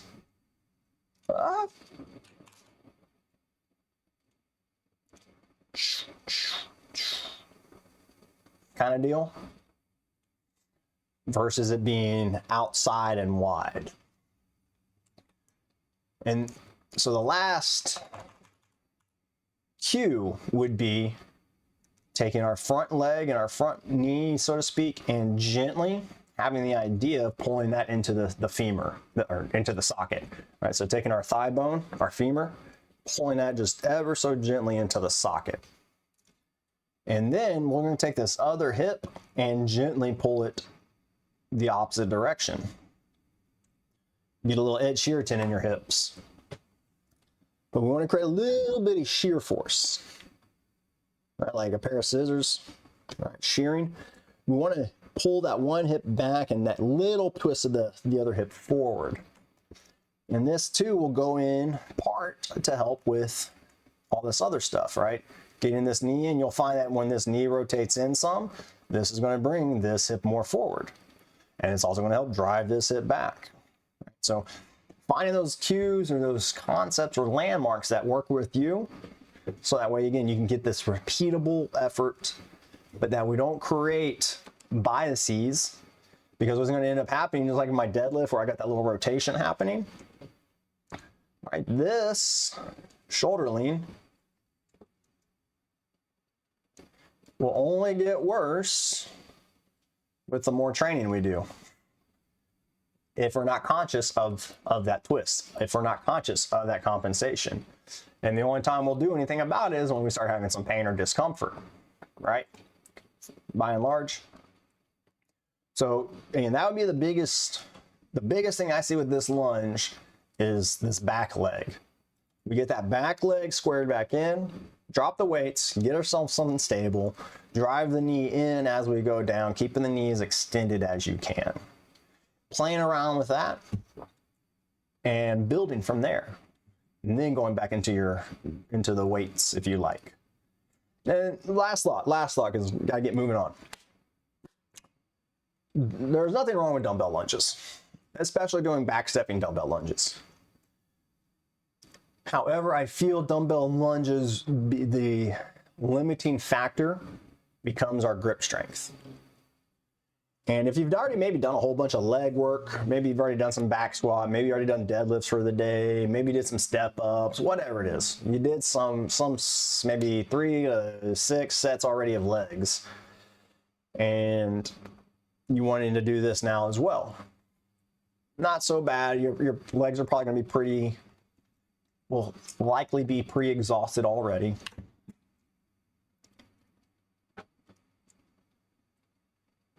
So the likelihood of the legs, I mean the hands being tighter than the rest of the body, less likely. However, if this is like your one leg exercise for the day or for your workout, I'd encourage, again, finding other things to do with your hands. Right? You could offer your gifts, more yoga-y style. You could prisoner pose. Right? Again, working on a little thoracic mobility and shoulder mobility. Or again, you just use it to hold on to something and use that stability to help you get into a nice, deep, broad range of motion and challenge all of the muscles of the entire body. Take a quick detour. We're going to slide. I don't know when I did this last. Nope, not that one. Where does it go? Where'd it go? Sorry for the whiplash, y'all. I know it's going fast. Close your eyes. I'll let you know when to open them up. All right, open them up. So I'm doing a deficit step down. I'm just doing a step down.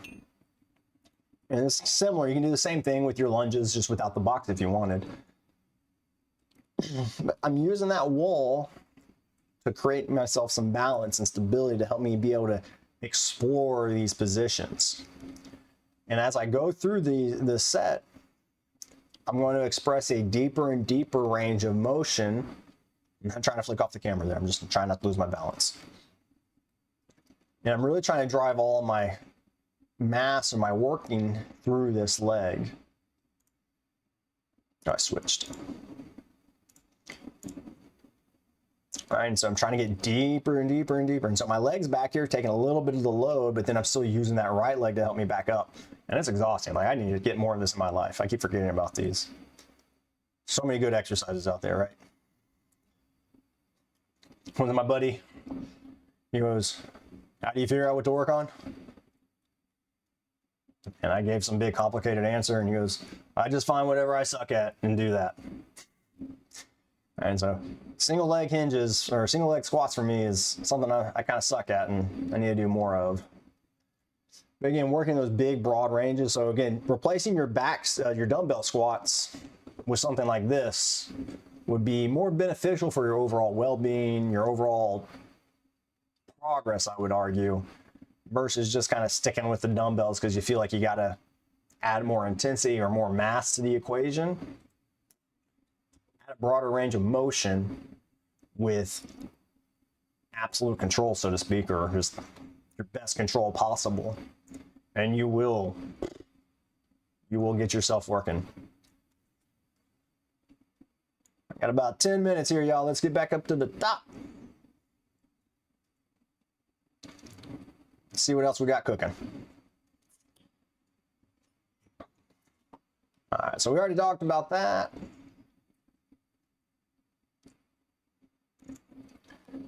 Front rack squat. Talking about things that I suck at. Front rack squat. How many of y'all do a front rack squat? How many know what a front rack squat is?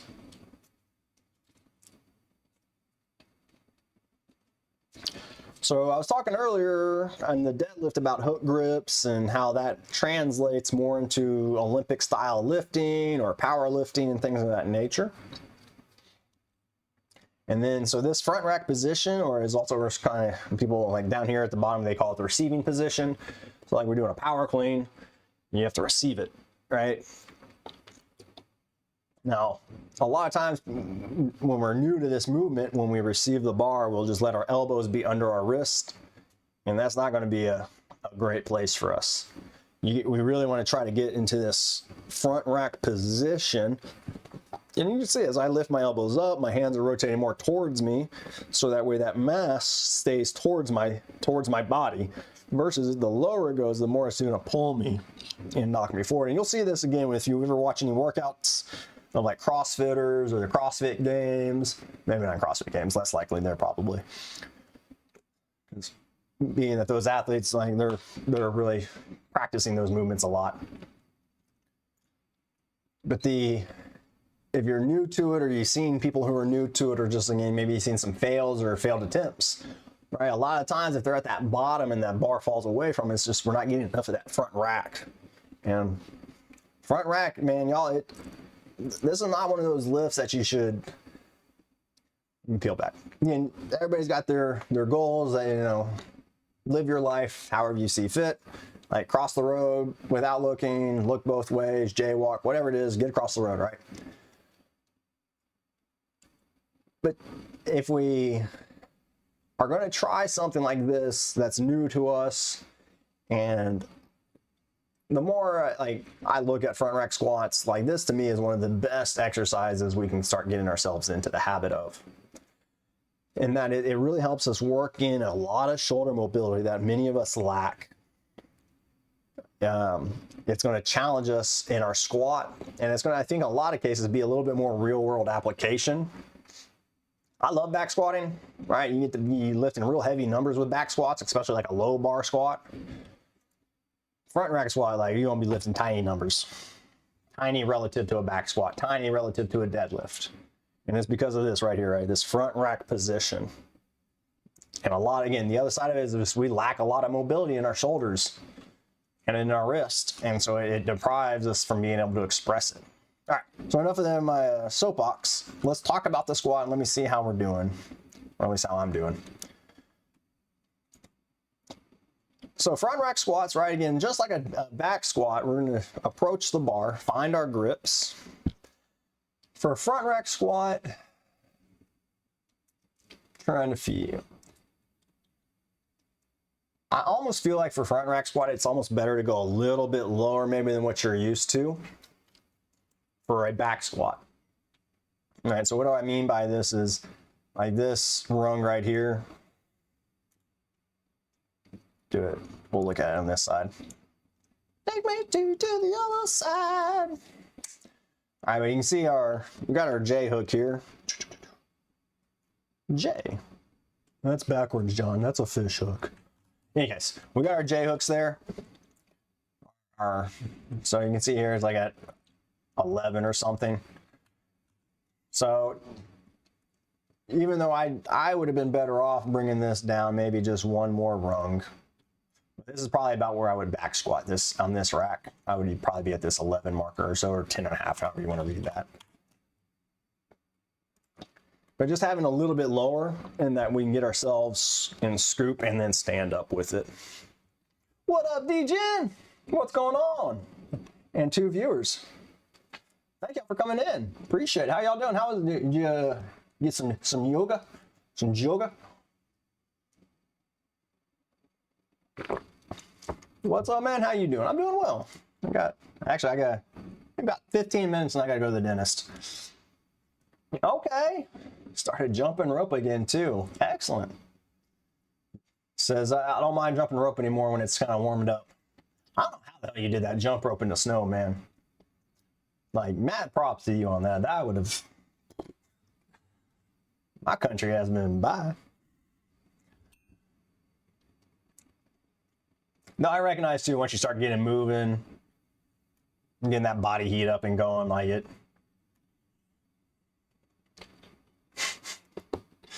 Yeah, I think it was a couple of, yeah, I mean, Texas, we've had some snow in the last couple of years, more so than we're used to. We had that big freeze, what, like 3 or 4 years ago, and then we had another big freeze.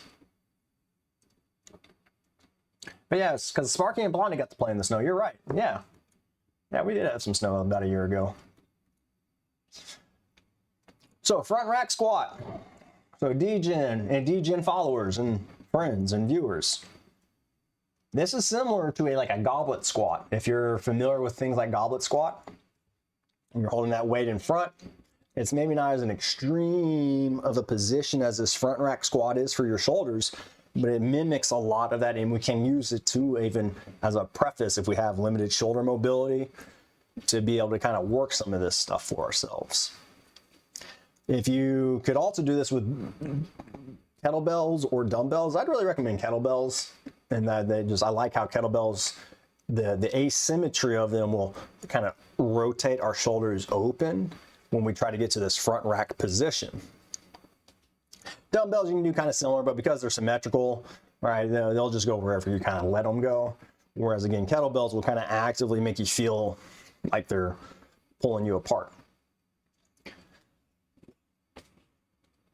If you're coming from yoga, probably one of the best things is a down dog to help work on your front rack mobility. However, I don't mean down dog like this in what maybe the classic sense of a yoga down dog. So in like the classic sense of a yoga down dog, I see people in like this pike position.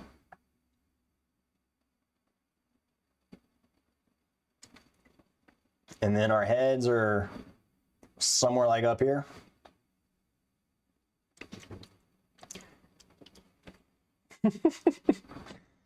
Oh yeah, DJ, I got a new toy.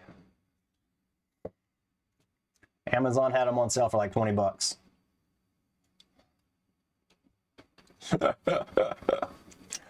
So a lot of times, right, when you get into this position, and people like it because they get a nice stretch in the posterior here, like their hamstrings and their calves get a nice stretch. And that's fine, but we do a lot of damage, so to speak. We get our shoulders overextended, like our shoulders typically are popping out of the sockets here. Your elbow tips, I bet you, are pointing left and right of your body versus having them rotated back towards your hips. And so we can do a real quick experiment. Everybody watching can do this with me if you want. I'm good. I'm not into experimenting. I know what I like. I don't swing that way, John. So I got a lateral view here. So let me not stare at myself in the camera and not shake the camera. So we take our arms up overhead, right? Just reach up into the sky as far as you can. And then how far can you reach your head, right? Oh, that's right. I'm lying to you. I did do this wrong. See? So this isn't what happens when y'all do your down dogs, right? The classic down dog, we look at our groins. So again, we have our hands up, and you can drop your head forward. You can look down at the ground. Make sure you can still look up. No restriction there, whatever. But now, pull the shoulders down as much as you can. Even rotate your elbows inwards. So this is external rotation. And now you will feel a distinct restriction in your ability to drop your head down. Right? Not as far. So what's happening here is, one, let's get a different color. Bowser. Still there, Big Bean Burrito? Good to have you along still, man. No, I see you're back into your pictures. Our iconographic. So what we see here though, right, we can see a lot of length through our neck, which by consequence means we have a lot of brevity in through here. And then this creates our compensations, this creates our biases. And so, right, if we were to flip this photo, or this photo, if we were to flip this cave drawing of mine 180, and I think I can do that with technology, I just don't know how to. What's in it? Magic select? No. Guess I should figure these things out before here, huh? So let's just do it this way. Based on how new yoga poses look anyways. I don't see any issues with this drawing. Let me erase this real quick. Right, So if we had, let's think about how we may be sitting at our computer desk, right? And so we have this kind of pike, and then again, the head kind of looking down, so to speak, and we have our little computer screen or whatever we're looking at. Right, so it's just that same sense that we're dropping ourselves and we're collapsing into that posture versus creating that lengthened abs. And so all this to be said, like a down dog that I would encourage someone to be in. All right, let's start with the arms. Right, so we're gonna have our arms and then a little bend to the shoulders, and then we're gonna have, let me go that. We're gonna have our torso. It's so hard to draw like this. We'll go with the feet. The feet are easier.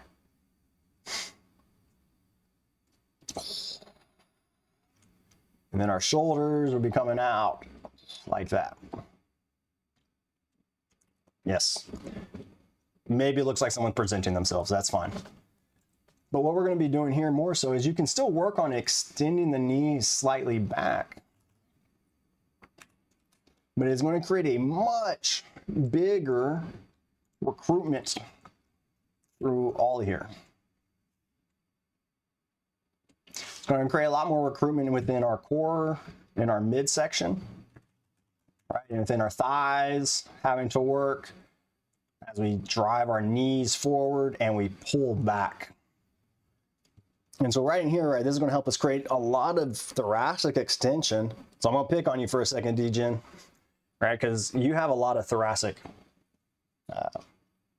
flexion, and that's very common. We're humans, right? We eat, we shovel food in our faces. As a professional chef, right, you did a lot of hunched over working on your, prep table and things, and so we just naturally get drawn into those postures. All right, it's been a long day after a workout or after jumping rope, and we're gonna plop into our couch. All right, we're all guilty of it. I'm guilty of it. And so being mindful of those things, we can use that to really get after our issues, right? So if we were to not look at the dog licking his nuts, he doesn't have nuts. What am I saying?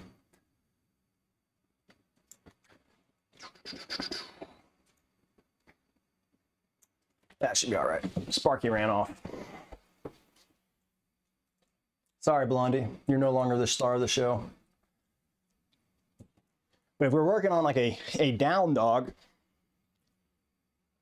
you're gonna block the camera, huh? Go that way. Or just down. Good boy. Why are you on the floor? So if we're gonna start like a down dog, getting good high plank, we can go to our chata, knees to the mat, pull, don't push into your up dog, and then we curl and then glide back.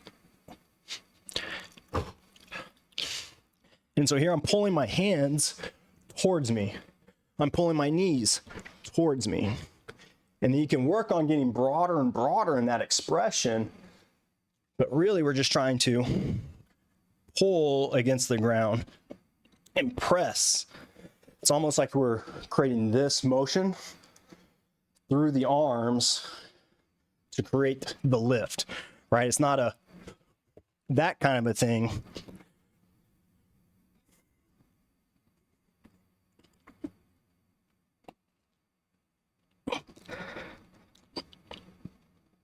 Ooh. And it will cook you.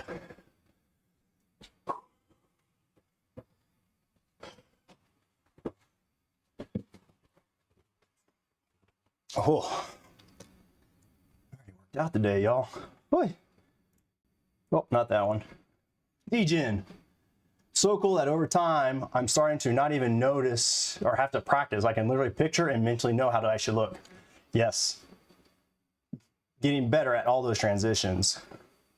Was that your knee? I don't know. What was my knee? Was there a pop noise or... I didn't feel a pop or anything.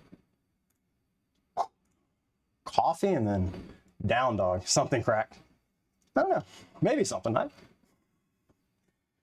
how I feel when I'm here. I'm like watching clients work out. and I'll hear like a, or something when they're squatting. I'm like, oh, did you feel that? What was that noise? And they're like, oh. Firecracker knees. Yeah, my right knee gives me a little more popping. Now to that, I mean, not that anybody's asking, but pops and cracks and things of that like are okay, right? It's the part of it's what's called synovial fluid, and we get these little bubbles of liquid inside of our joints, and they just get little air bubbles and they pop, and then they'll get that little noise. Now, what's the insidious part is like if you feel any discomfort or pain, or you feel like you really have to force the pop to happen, right? We don't want that. Like if you're one of these individuals that likes to pop their back by twisting, or you grab onto something and twist, we have to be careful in those moments because you're actually creating extra, you're over lengthening, so to speak, not by the virtues of the muscles that create that force, but by other muscles and cranking yourself through there, right? When I was younger, I was sitting in the back seat of a car. My mom and our neighbor were driving somewhere, but I was in the back seat being a dumb kid, and I was playing back in the day with the ashtray. You know when you tell stories and you give examples and then just remind you of how fucking old you're getting? It's like talking about payphones or cable TV, ashtrays in cars. But there's a little, back in my day, there was ashtrays in the back seat of the car. And I somehow popped it open or popped it off, and I was trying to get that sucker back in or something like that, and it just wouldn't close properly. And I remember just trying to like, and my mom's friend goes, if it ain't going, don't force it, right? You're just gonna break something. The same logic applies, right? If you feel something that wants to pop and you're using a lot of extra force outside, right? Like, I'm not gonna say you're gonna break your back by trying to pop your back. I'm not gonna say you wouldn't, but you can create just a rotation of your body, right? And just kind of using the muscles themselves a little bit, it'll be a little bit better off. And again, you create more strength throughout the system. Those things will actually start subsiding as tensions are starting to ease and we're not getting, again, those unevennesses through the body. Let's get back to this video real quick.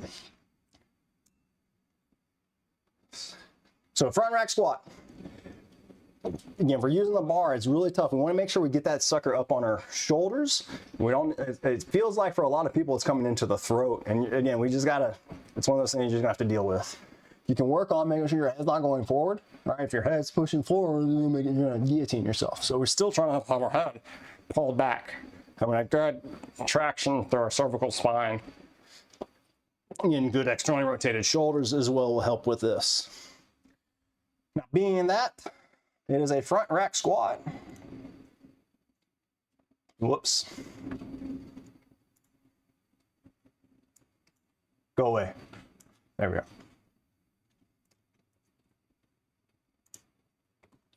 Being that it's a front rack squat, we are going to be in a more upright position than what we may feel like in a traditional squat. And this is not the best angle actually for me to be highlighting this with y'all. So can I get a straight line? Oh. Now, unfortunately, this is a little bit in front of the bar. I'm not wild about that. And then that fucker wanted to move. Well, anyways.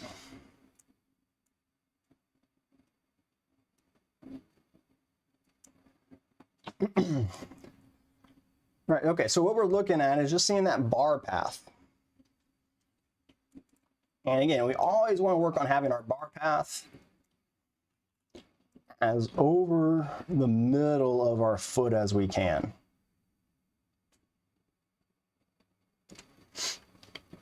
And so I'm not in a horrible position. I'm not going to say this is like a bad position. It could be better, right? It could be, again, getting my knees to go maybe a little more forward, right? Keeping my shoulders, again, a little more upright in that squat position.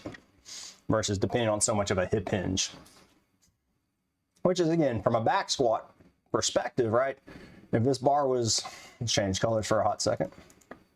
I don't know what color it changed to. Slow down. Coffee's kicking. Right, so if, let's say we had the bar kind of back here now. Right, well now we can see, oh shit, John, that is a little bit more like over the middle of your foot. And what is it that I practice a lot more often than front rack squats? Back squats. All right, so my body and my movement patterns are just more trained to be in that back squat position.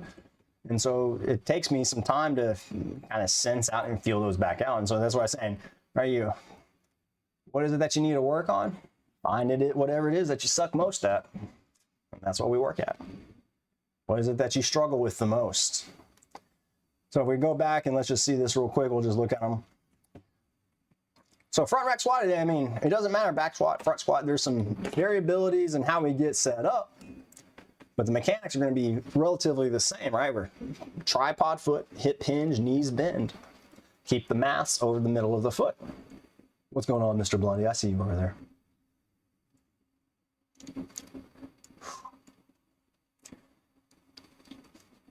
Now for this, again, I'm having to do a lot of work. There's almost as much work going through my shoulders and upper body as I have going through my legs right now because it's kind of a new movement for me. But whatever our variation on the parent movement, right? We just figure out the small variability or the small change, and that's what changes. But then otherwise, it's a global movement. Squatting is a global movement. Whether it's a front rack squat, whether it's a suitcase squat, it's a back squat, body weight squat. How you move is all the same. We're just slight variations, right?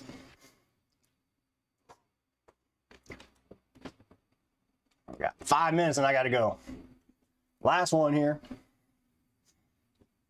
All right, so here I'm working on a single arm hinged cable row.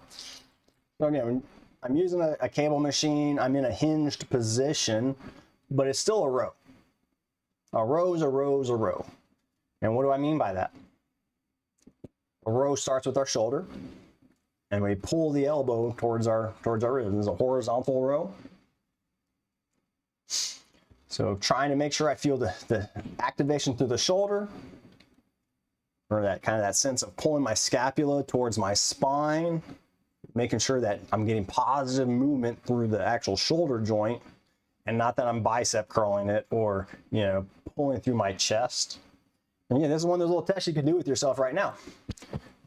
Grab your boobie, specifically your side boob, reach your arm out in front, and then we're going to pull through your shoulder, and then the elbow comes back, and all your chest should stay kind of soft, right? You shouldn't feel any contractions back there.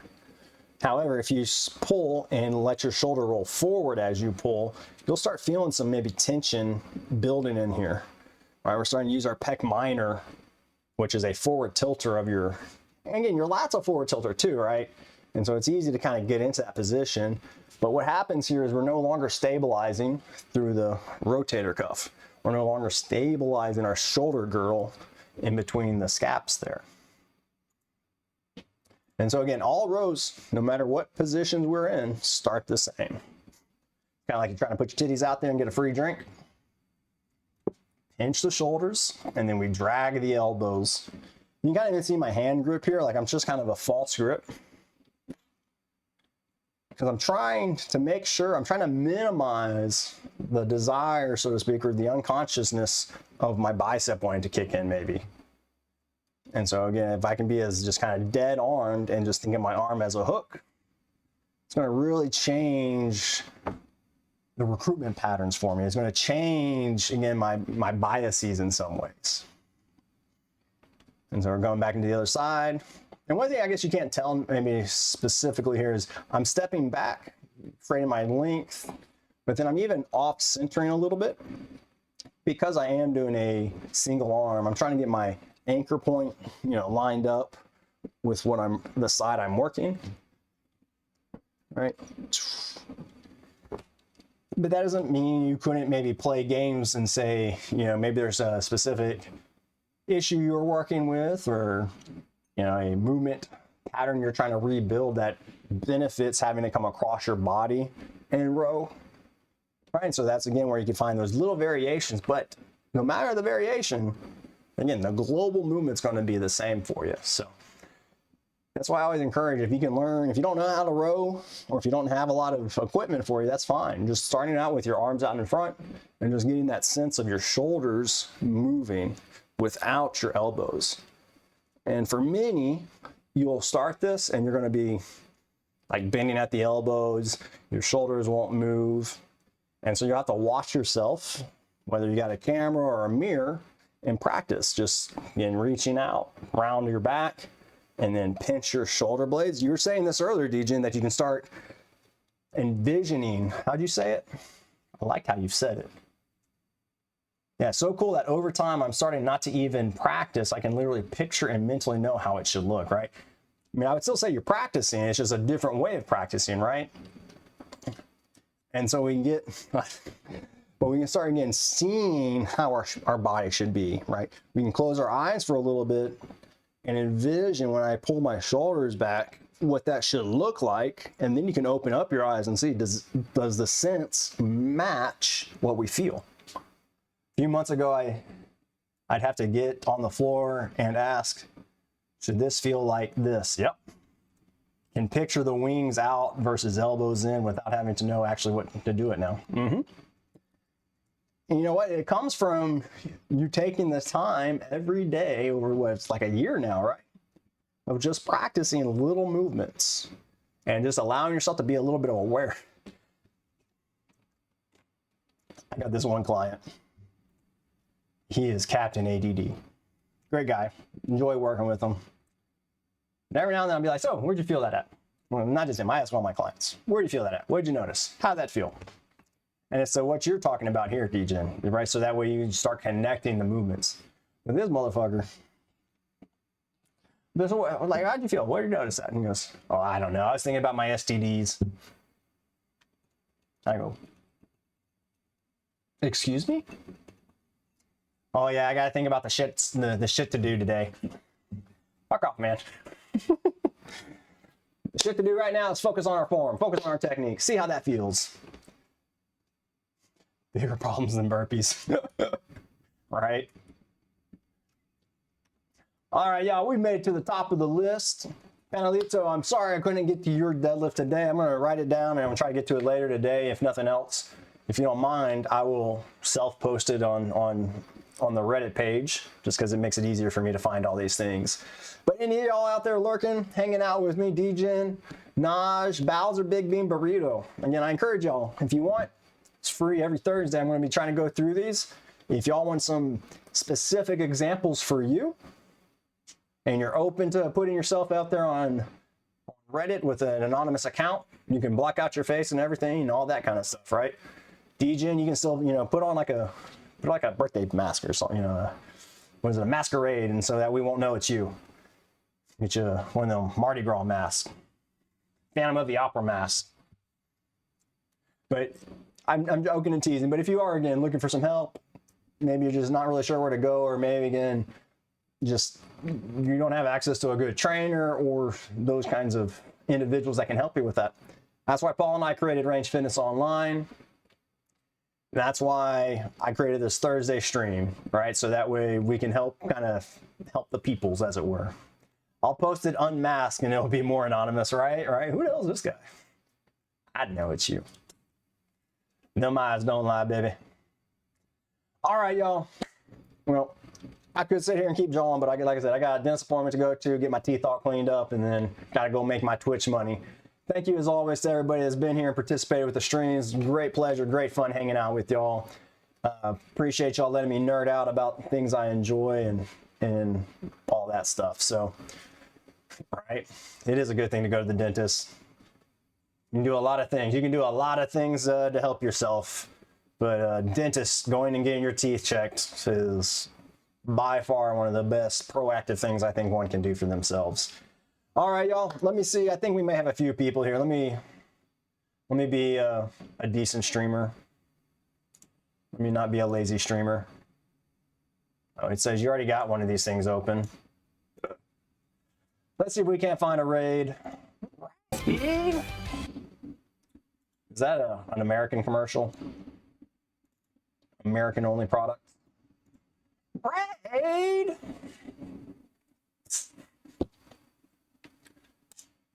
There's this bug spray that is here in America. Oh, no one I know is on. Anybody got recommendations? Or are we just gonna find some rando? But yeah, this is bug spray, cartoon bugs, and they spray the bugs, and the little bugs go, "Raid!" and they explode. I think I've said that enough times now, huh? Let's see.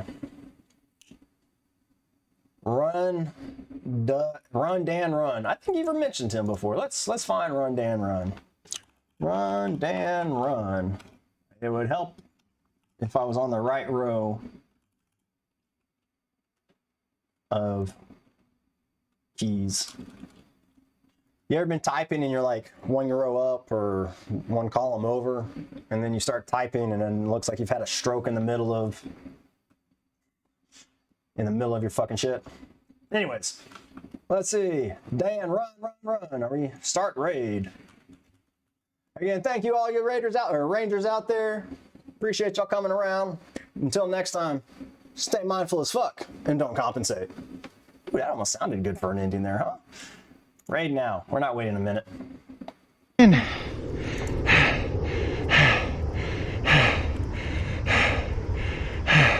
Oh shit, it's raid.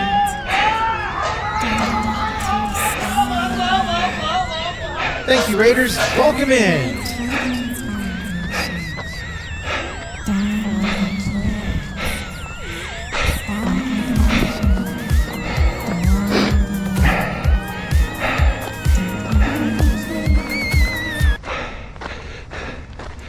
Double raid.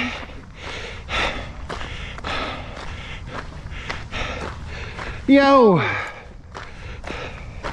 Good morning.